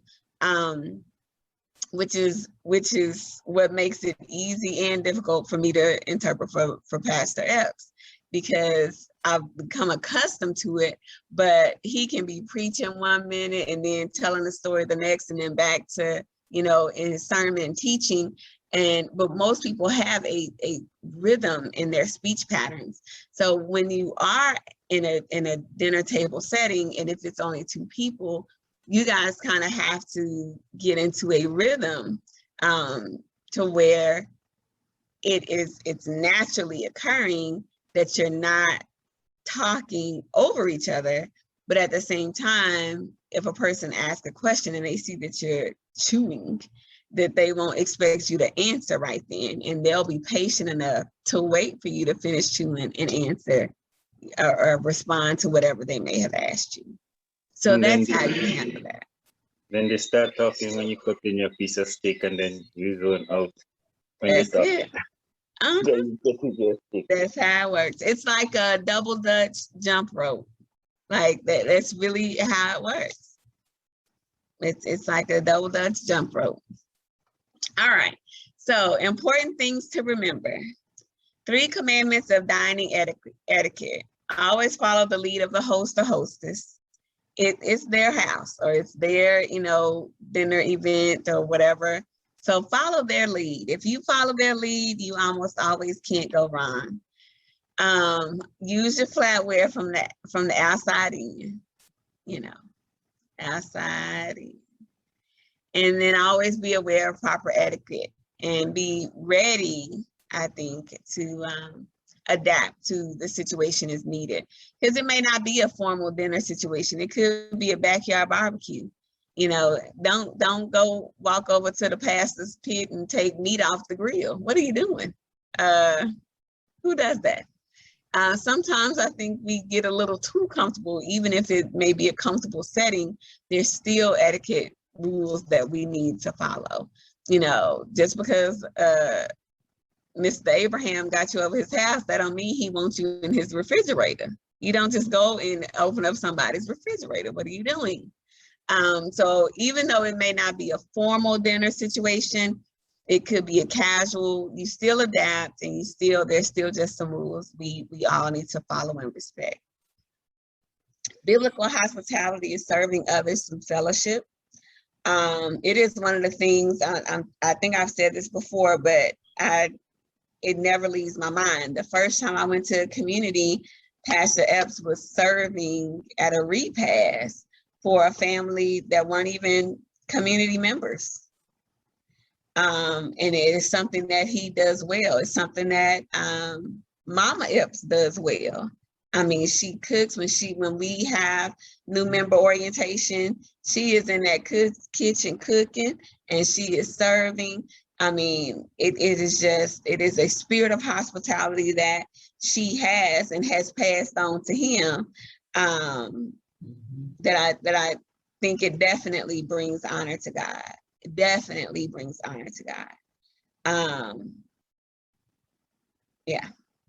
Christian hospitality is not like worldly entertainment. It should not be done for show or personal gain. People can tell when you're serving in a spirit of genuine love and care, and they can tell when you're doing it just to be seen. And so I think for us, we just need to make sure that when we do it, we are serving in the right spirit and we're doing it to bring honor and glory to God. Yes, to honor our guests, but ultimately to give glory to God. That is why we should be serving. That's why we do what we do, because he deserves it. People should be able to see God in how we serve others. People should they should be drawn to God based on how we are with ministry, how we are serving others, whether they're part of our church or not.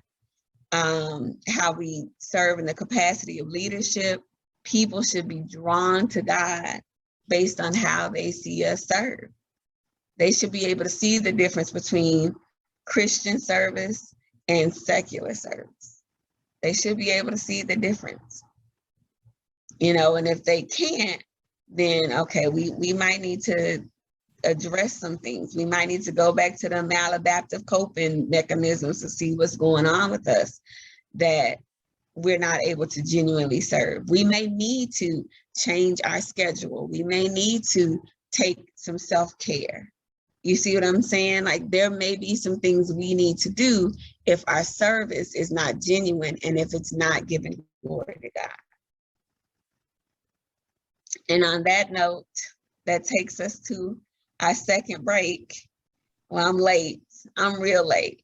Because it's 7:57. It's probably going to be 7:58. Yeah, it's 7:58. 7:58 Central Standard Time. So that means we'll come back from break at 8:08 Central Standard Time. So I will see y'all in 10 minutes. All right.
Okay, where do y'all go? It's 8:08.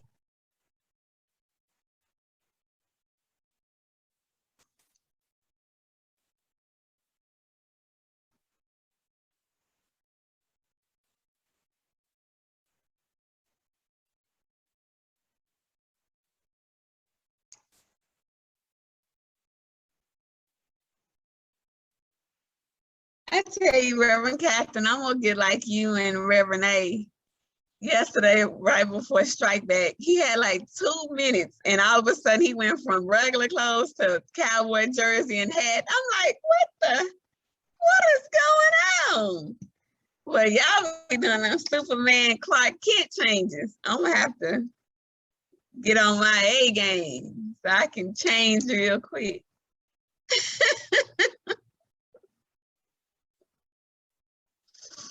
Oh goodness. All right. We are gonna keep this party going because I don't want to run out of time. As we wrap up, I think chapter 8 and 9 in our interpersonal relationships workbook. So here we go.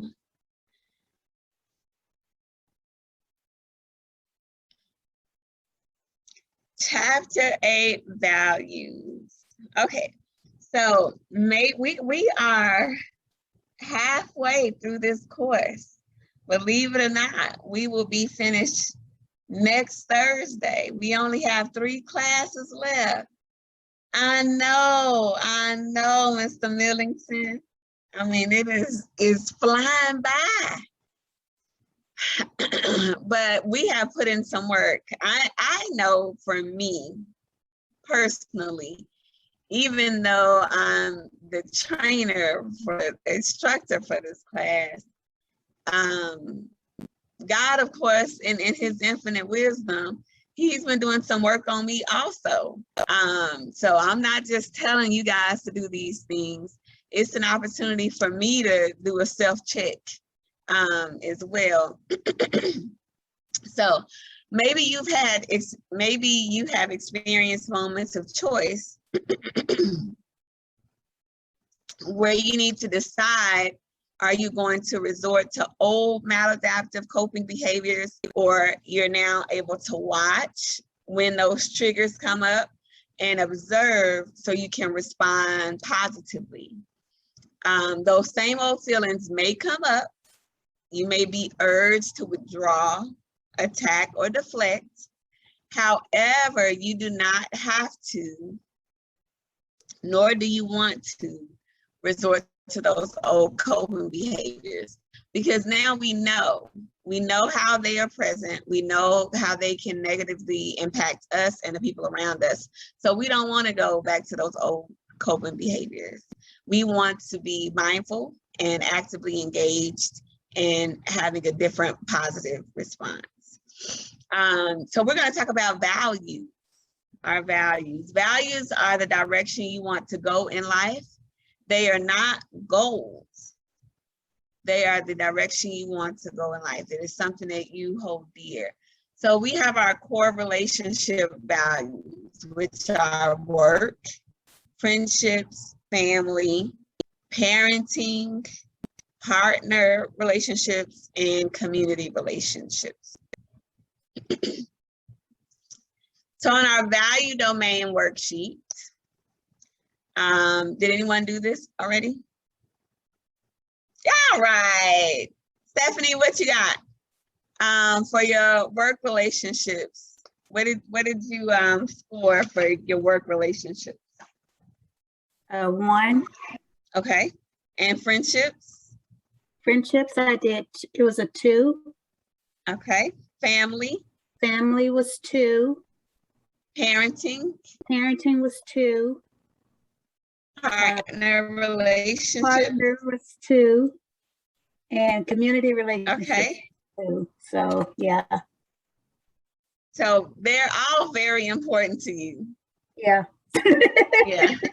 And when I did mine, I was the same way. My work relationships, not to say that they're not important, but kind of as an educator, I mean, and I'm the only person in my district that teaches what I teach as far as deaf ed and sign language. The other high schools don't have a deaf ed department here in Irving. So sometimes I feel like a lone wolf. Like I have a good relationship with the deaf ed teachers, but nobody else teaches American Sign Language at my school or in my district. So I'm kind of in an island on my own. So it's not that my work relationships are not important, but they're just not as important as my other ones, you know, in my personal realm. Is anyone else do the value domain want to share? I didn't feel like 0 to 2 was enough. I needed some more numbers.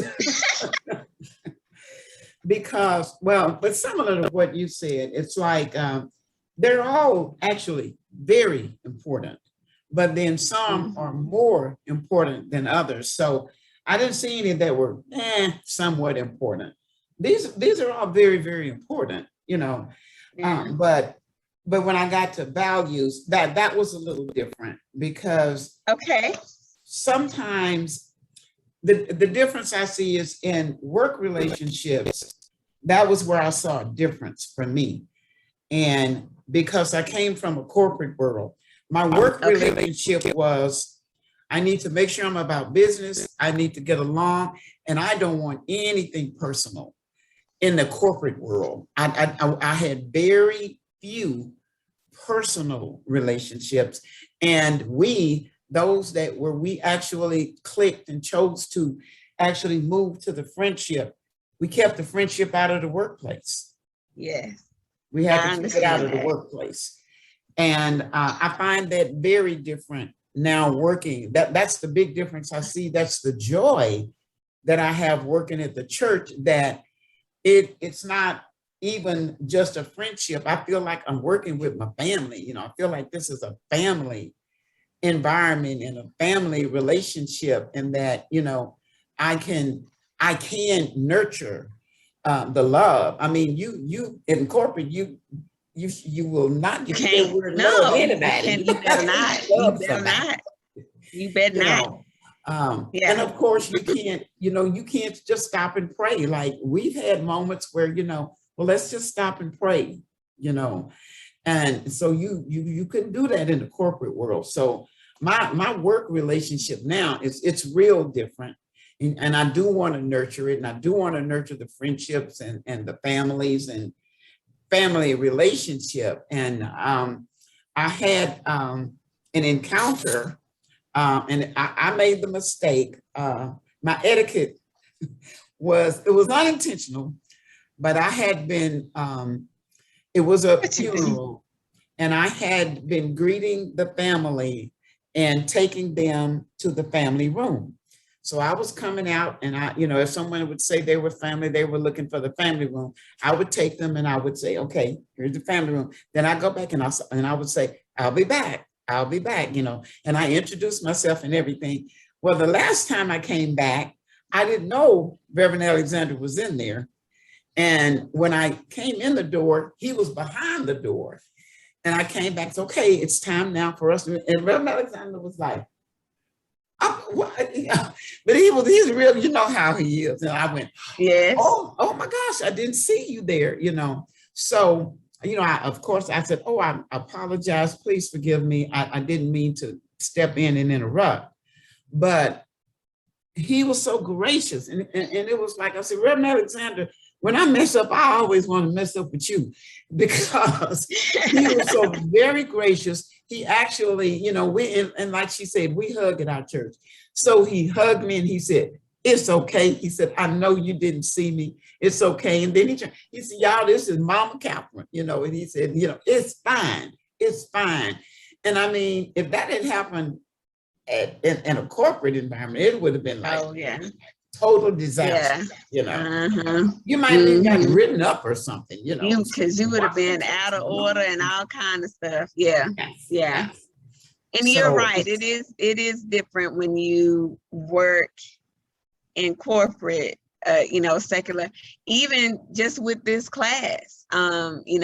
There's so many things in the curriculum I had to change because you can't talk about scriptures and, what scripture speaks to you and, fellowshipping with other Christians and honoring God. You can't talk about that in an interpersonal relationships course at Northlake Community College, or at Dallas College.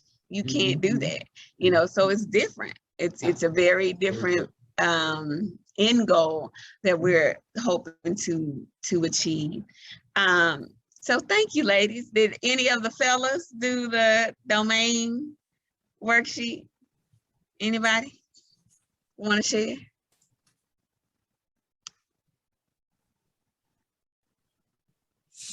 I didn't really write down mine, but I look at it and as Reverend Catherine says, it actually missed some numbers. Some of the numbers just gone somewhere. I don't know why they didn't put it. Okay. So if you had to rate them differently, what would you rate them? If you had some more numbers, Mr. Abraham, what would you rate differently? Well, for me, like friendship, I do not have much. I do not consider myself to have much friends. Okay. Maybe the scripture says if you want friend, you need to be friendly. Maybe I'm not friendly. I don't think so. I think it's the reality of, I think, where I came from, background in terms of, I think when you come up from the background where I came from, you always tend to self-isolate, you tend to pull to yourself, in that kind of way. So friendly, probably instead of well, I see that basically according to the numbers, then also it's one that would be less of importance. So I still don't know. It's like you probably go maybe 0 or something like that. Minus. But parenting, I would take a 2. Partner relationship, community, yes, 2 also. Work relation, I work for myself. I am self-employed, and presently I work all by myself. So that's it. Okay. That's very fair, but I would dare to say, I think as we get older, we really don't have a lot of friends. I only have who I would call 3 friends, like true. If something happens in the middle of the night and I call them, they're going to answer the phone. If I need a couple dollars, like I only have, those 3 good friends. And it's interesting because one of my friends, actually, she is in a sorority. So she, you would think she has a lot of friends, but she'd be like, Erica, you really my only friend that I really like stay in touch with. We talk on a regular basis and are sharing life together as friends. So I think when you're younger, you think, we're supposed to have a whole bunch of friends. But I think as you get older, like you realize the importance of having quality friendships versus a quantity of friendships. And so for me, my friendships are just as important as my family. I think when you are able to really have those friendships, they're God-sent, God-given people that He's put in your life for the long haul. And that's a blessing. It is a blessing. So I don't think it's because you're not a friendly person, Mr. Abraham. I don't think so. I think I just said it for what it was. But really and truly, for me, in growing up, I think I didn't have much. I like you just been there. in the crowd always, and nobody seems to see you, hear you, or even care about you, so to speak. So that's the way it actually felt. I've always been on the journey of doing something, or on the road rather of doing something in order to stay sustained, so to speak, right? Because my father was there just like he wasn't, in one sense, in many ways.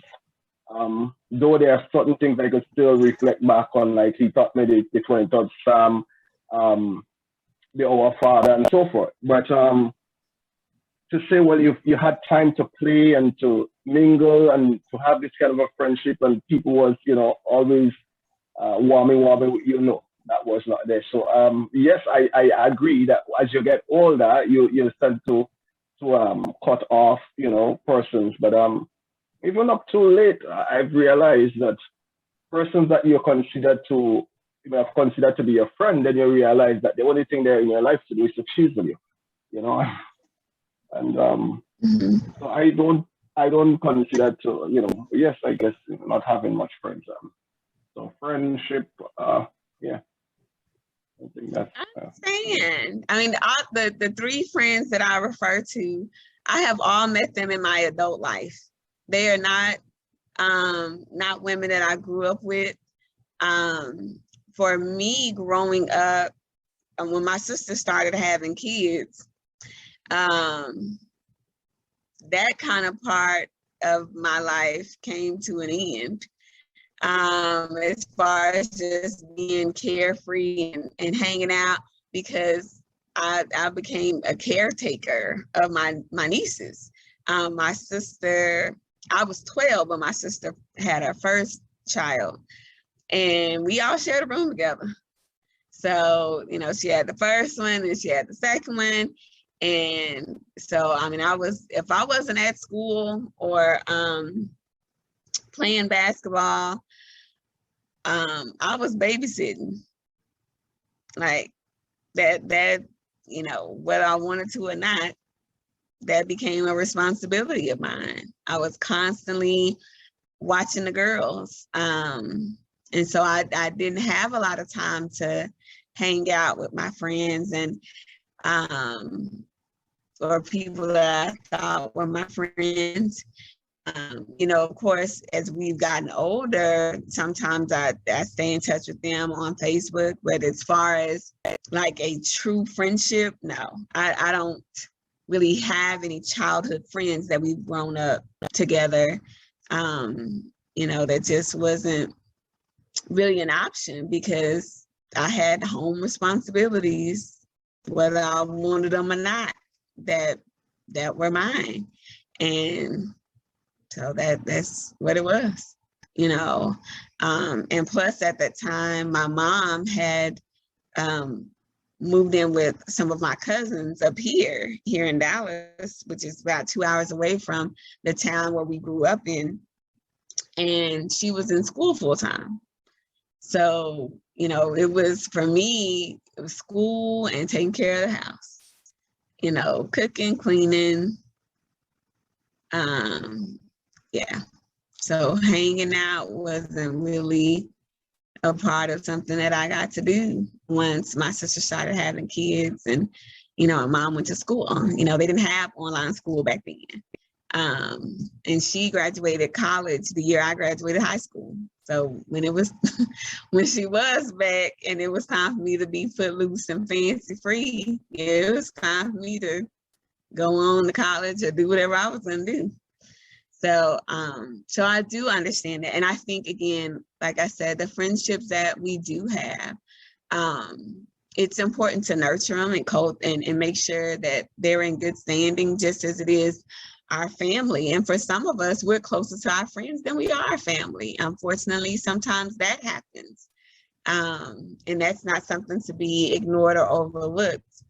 But ultimately, when those relationships come from God, it's a blessing. It's a blessing to be able to work at the church and be in a good church work environment. Because I've known some people that have worked at the church and it wasn't a good experience. So it's a blessing, that Reverend Smith is able to do that. It's a blessing that the Douglases are able to work together, you know, as husband and wife. These are things that when God gives us those, we can't take them for granted. You know, we really have to appreciate them and put that value, invest that value in them. So we have our value-based behaviors, giving positive and honest feedback, being caring and kind, being steady. That is so important, that being steady. I don't know about for y'all, but for me, that is something that's really important. I want my friends to know that I'm a steady, stable, consistent person. That's important for my family to know about me. You know, I don't ever want them to say, well, I don't know, we can't, you know, Erica, she'll say one thing, but then she don't ever do it. You know, I don't ever want that to be the thought. And then in turn, it's important to me to be able to get that from my quality relationships as well. Being loving and supportive, helpful and giving, trustworthy, dependable and reliable. Those are some value-based behaviors. Now look at that list as opposed to our schema coping behaviors: withdrawal, attack, deflecting your attention. So we can see right off how there's a contrast of how we formerly, and that's what I'm gonna say, how we used to use our maladaptive coping behaviors versus how we are now, or how we're learning to be in those troubled relationships, or those relationships that may have some spotty challenges. We want to get to our value-based behaviors and our value-based responses versus using those old maladaptive coping behaviors. Anybody have anything they want to say about chapter 8 in our workbook, or those values that are important to you? Well, I just want to share one thing, and it sort of goes back to my schema and my values as well, because I had a friendship when I was very young, like in my early 20s. And I borrowed some money from this friend, and she was a very, very good friend. And with the intent to pay her back, and we lost touch, for 40 years. Oh, wow. And God brought us back together. It stayed on my mind those years when we lost touch. She moved. She was in Dallas and she moved. And when she moved, I lost touch.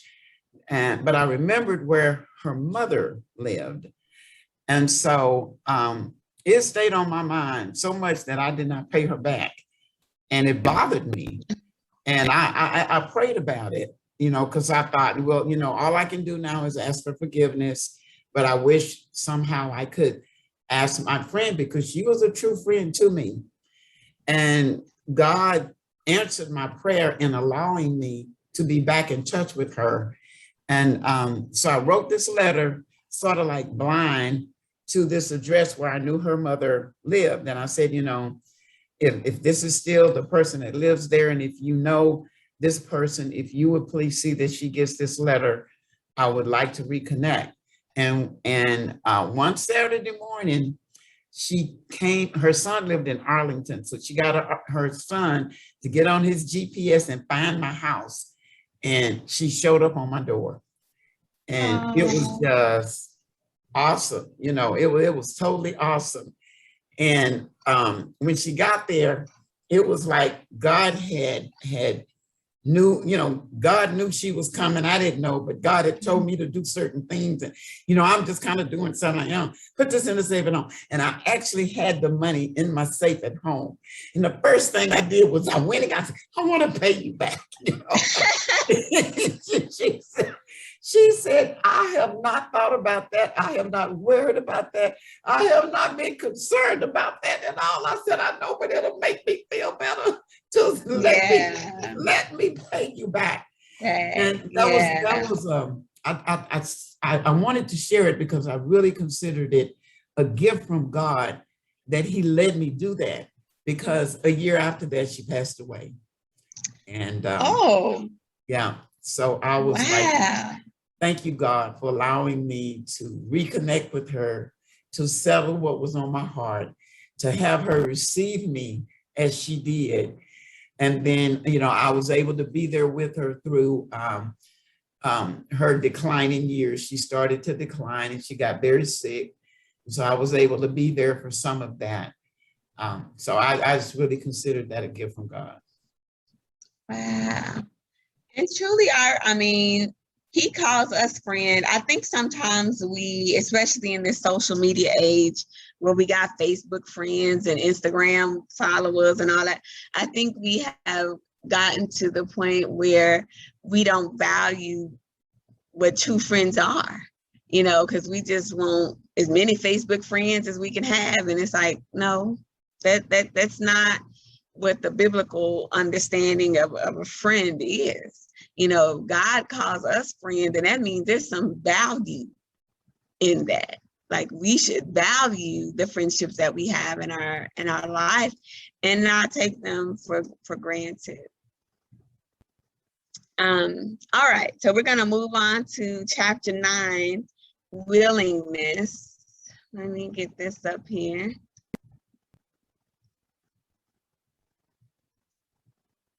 All right. So as we replace old schema coping behaviors with new value-based behaviors, you should see problem-based relationships gradually improve. Be on the lookout, though, for painful feelings that your schemas are designed to avoid will inevitably come up. They may arise. I know for me, once I started this class, some concerns I think I've shared with y'all with my mom have come up, and we've had to address them. And I was just so fortunate that, you know, she popped up at church last Sunday because she just wanted to make sure we were okay. And so it's amazing to me how they do come up, you know, even though you've forgiven, you've asked for forgiveness, you feel like you resolved, but every once in a while, those painful feelings may arise.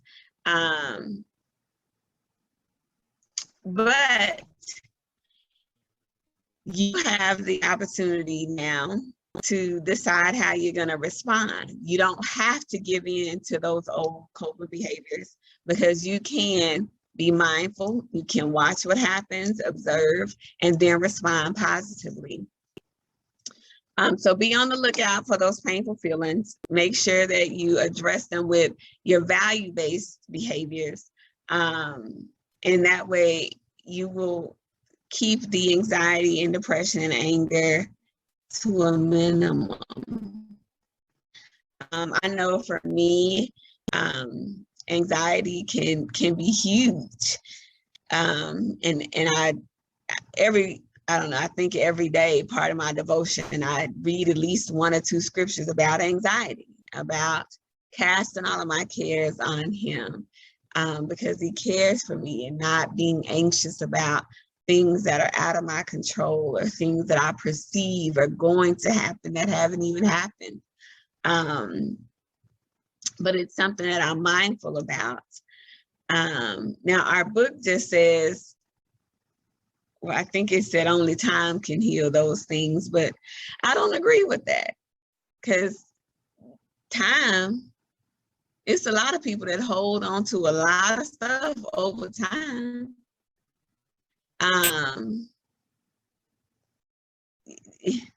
So when people say time heals all wounds, no, it don't. No, it don't. No, actually it does not. But God, prayer, time, faith, and work.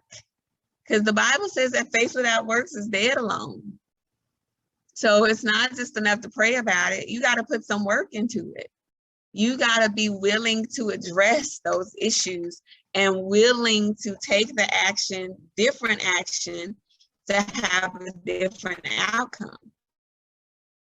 So as you are, whether you're dealing with this yourself or you're helping somebody in ministry to navigate through this, they've got to be willing to do their part.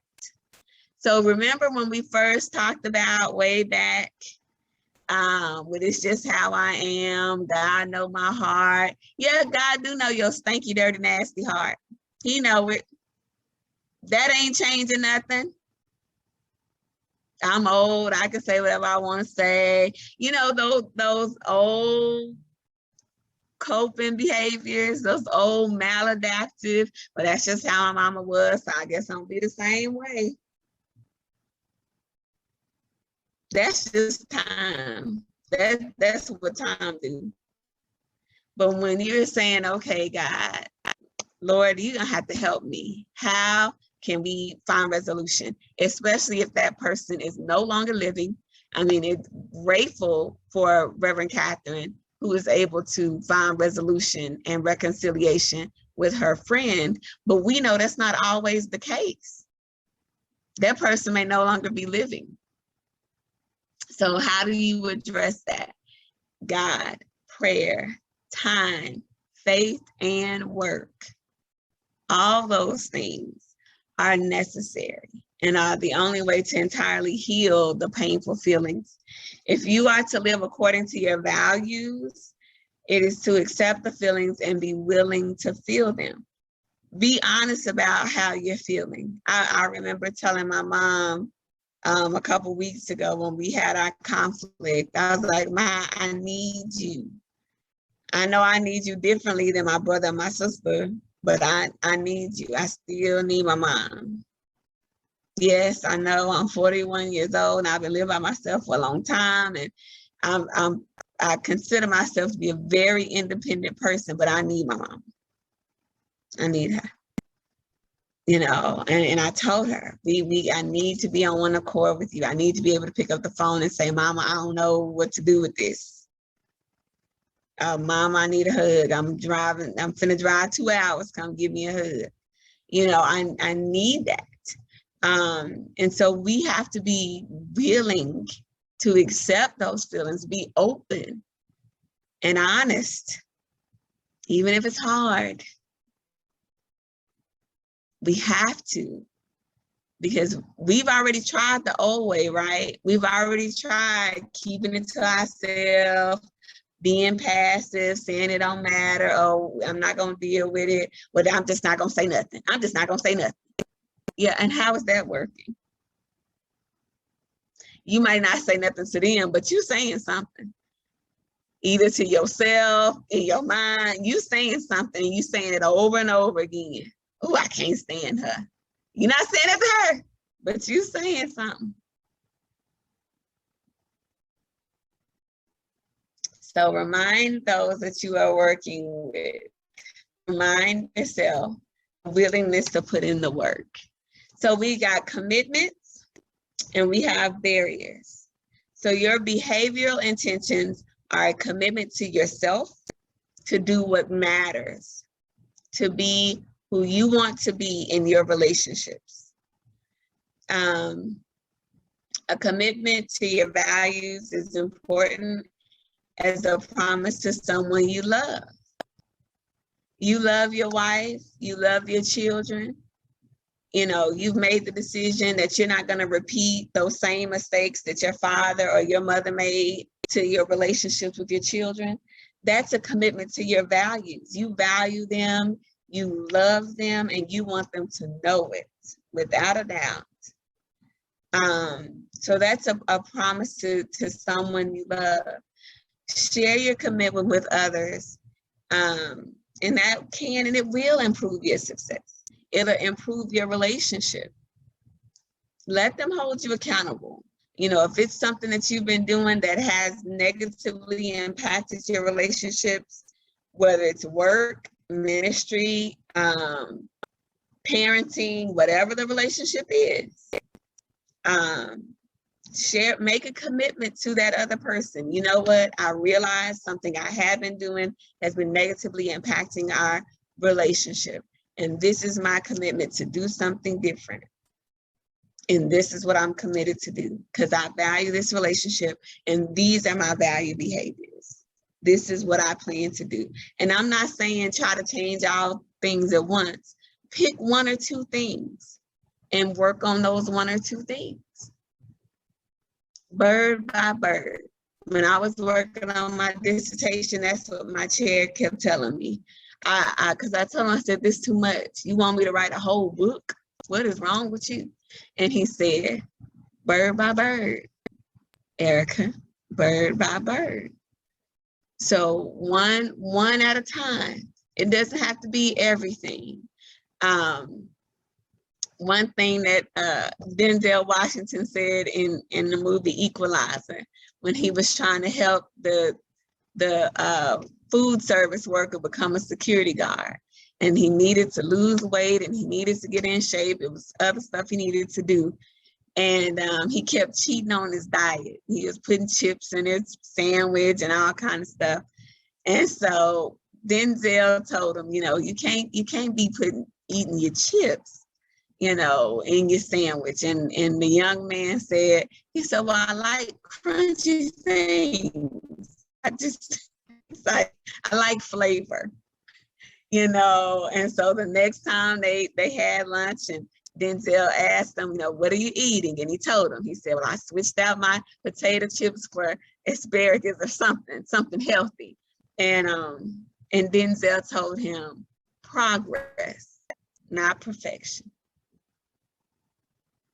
And that has stuck in my mind ever since I watched that movie. Because we can sometimes hold ourselves hostage to try to fix everything all at one time to reach this perfection that we're not going to reach. But as long as we're making progress, we're doing good. Making progress. So our barriers could be emotional or cognitive. Cognitive are our thoughts about difficulty to change, or our past failures can, you know, rear their ugly heads. And of course, we know who is the master of that. That's Satan, right? Satan is the offender of the brother, and that he's gonna come and he's gonna say, remember what you did, remember what you said. That's Satan's job. So let's not forget that. He is masterful at his job. Okay. So cognitively, we need to keep that in mind. Emotionally, it could be those painful feelings or shame and embarrassment, resentment, being afraid of change or failure. There's that anxiety. That for me, that's a barrier for me. Afraid of change or failure. That's anxiety kicks in for me on that one. Or being defensive. Anybody got a barrier they want to share? Because anxiety is a big one for me. If I feel like I'm gonna fail, and I mean, it really, it requires me to say again and again, I've done all I could, Lord, the rest is up to you. And when I say again and again, I have to say that quite often for me to finally calm down. So he is working on that in me. It keeps me humble. It keeps me very humble. Anybody got a barrier they want to share? To me, it's like resentment and embarrassment. Again, I continue to bring me back to my past. Those are things that you try your best to. I guess that also helps you to avoid people in one sense, because you don't want persons to to get up in your face and to embarrass you in those kind of sense. But sometimes even in yourself. I mean, I'm sometimes I look at me, and my wife would take it to be that, it's like, hey, you don't know how to speak to people. And I'm saying, no, that's not the case. It's just that to me, I'm trying to get a message home to you, but to me, really and truly, going back to myself, it's just, the whole, don't want to be bashed or Yeah, resentment kind of stuff. that's fair. I think we definitely, as we address our barriers and we're learning how to communicate better or differently, we need to have a safe place in order to do so. And, with our partners, with our parents, those are the nearest relationships to us that we should have a safe place in order to do that. As we make improvements in our communication. But that's something that we have to be honest about, what our internal barriers are, because those are the things that can prevent us from communicating effectively. And I know that for me, anxiety is one of them. If I feel like I'm going to fail, it's a big block. And so I can understand why resentment and being defensive or, concerned about being embarrassed is an issue. I mean, it's a very valid one. But you're aware of it, and right there is your progress. Because some people are not even aware of what their barriers are, and they don't know why they communicate or operate the way they do, and it's because they won't be honest about their barriers. Thank you very much, Mr. Abraham. So, awareness going forward. What happens? We observe and take a mental note of the emotional barriers that make you want to avoid acting on your values. Fear, shame, sadness, loss, anger. Those are those old maladaptive coping. We're going to observe those so we can have a different outcome. Observe the cognitive barriers, your thoughts of danger. Remember we talked about that fight, flight, or freeze. When you think you're in danger, you're going to respond a certain way. Either you're going to fight back and attack, you're going to freeze because you're not sure what to do, or you're going to flight and avoid the situation. So remember we talked about that. When you know what your barriers are and you can observe them, then you can respond in a more positive way versus feeling like you're in danger. Because when you're in danger, your first thought is self-preservation. Fight, flight, or freeze. But when you know that you have those positive, healthy values that you're communicating from, then you can have a different outcome. Hold on to the willingness to experience whatever thoughts and feelings arise, while still acting on your value, not acting on those old maladaptive coping behaviors, but acting on your values. But if you are sad, if those thoughts arise, pain or whatever, be honest about it so you can address it. Honesty is so necessary, being honest and open, because if, again, avoiding them, not being honest, trying to say they don't exist, that doesn't help. It doesn't help. Write down the observations. If it helps you to remember, keep acting on your values while being willing to experience the uncomfortable feelings and thoughts that may arise. And I think we're supposed to stop on, we're supposed to stop at chapter 9, or we go to chapter 10. I think we stop at chapter 9. Yeah, we stop at chapter 9. Okay, so that's where we're gonna stop for tonight. Anybody have anything they want to add before we close out?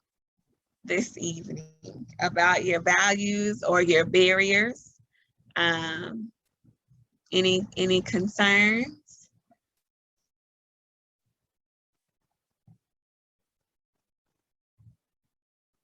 Okay.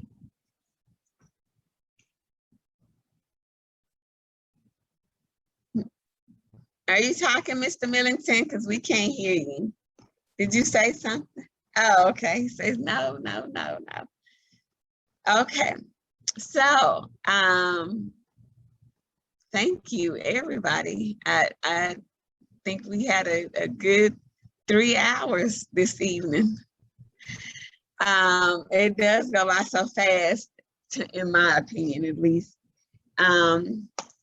So let's see. Y'all got homework? What y'all supposed to be doing? Let me see. I don't wear glasses. I just do that because that's what people do.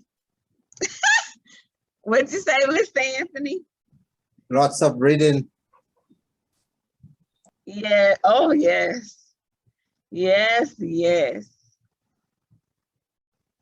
But they are short chapters. They're short. They're short. It's not too bad. It's not too bad. And yeah, it's not too bad. At least the parts that are important that y'all will need to answer the questions on the exam. So I'm gonna get y'all's exams graded and back to you tomorrow.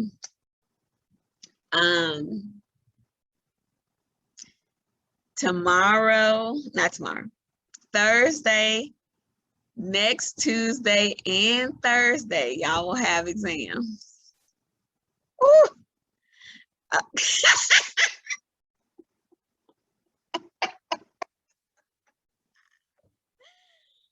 y'all look like my high school students on that one. Just follow them.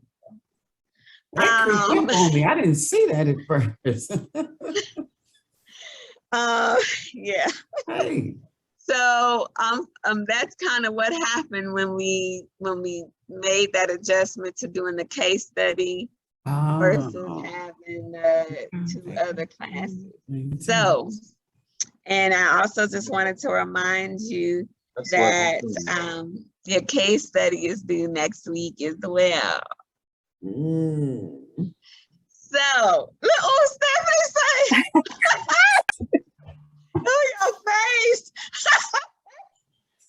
So, because I've never done a case study, so yeah, this is okay. I'll figure it out.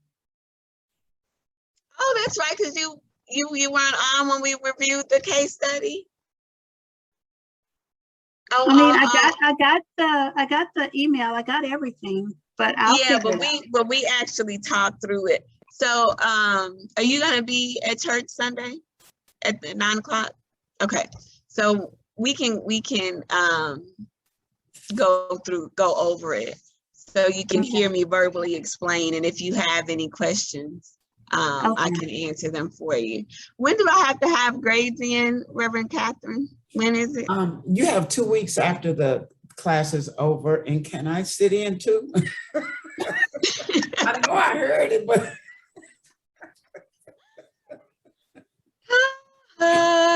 look, all the guys are like, that is not fair.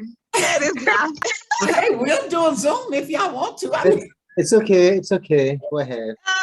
But no, seriously, if you guys have questions that arise because you're just like, okay, I'm not quite sure how to get through this hump.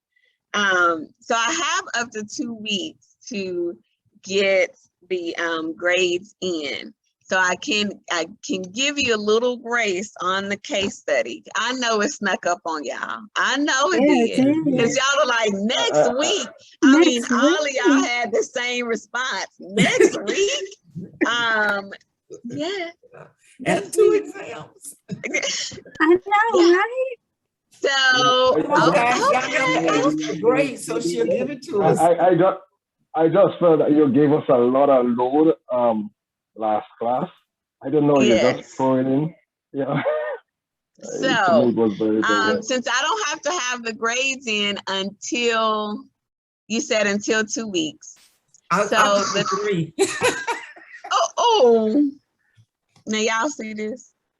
I'll give you an extra week. You're not gonna have Dr. Rainey get on me. So I'm gonna say Reverend Catherine said. He gonna be like, he'll be fine. He'll be fine. Because I said, Reverend Catherine's in the class too. I told him. He makes me take every class. I'm like, okay, what he told me last week, he said, you know, whatever you do, I'll support you. So I'm like, okay, I gave her an extra week. So I would like for you to give you an additional week, if that will help, until that'll be October the 15th. October the 15th. October the 15th. I hear you. I need you to have your case studies done. Was that one of those sign language to get October the 15th? October the 15th. Wasn't that you just did? Yes. I need you to have your case studies done. Okay, now don't be like Mr. Anthony. I give y'all grace and y'all just violate the grace and don't do that. October the 15th. So that way you'll have a whole week without no other reading, nothing else to do for class except your case study. Sure. Okay. Okay. Y'all okay now? Great. Okay. Very good.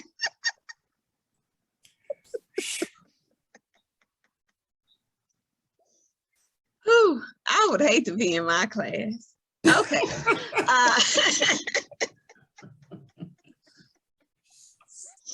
I tell you that teacher y'all got, I just don't know. I just don't know. All right. So who wants to pray us out? I'll do. All right. Heavenly Father and God, we give you thanks and praise, oh God, tonight, oh God, for this session, oh God, taught by Dr. Erica. I personally believe that this class is so important to each and every one of us to help to shape us to be better persons that, you know, we ought to be in the church, in our home, community. I just pray your blessing upon us even as we continue along this line, that you would strengthen us in every form, every way.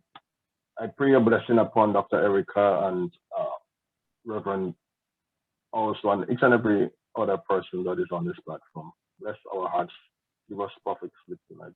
In Jesus' name. Amen. Amen. All right. Well, you guys have sweet sleep and rest, productive rest. God indeed is watching over all of us, and his will be done. I will see y'all on Thursday at 6 o'clock Central Standard Time. Okay. Bye, everybody. Good night. Goodbye. Good Good Good night. night. Good night. Good night. Good night. Good night. Good night. God bless.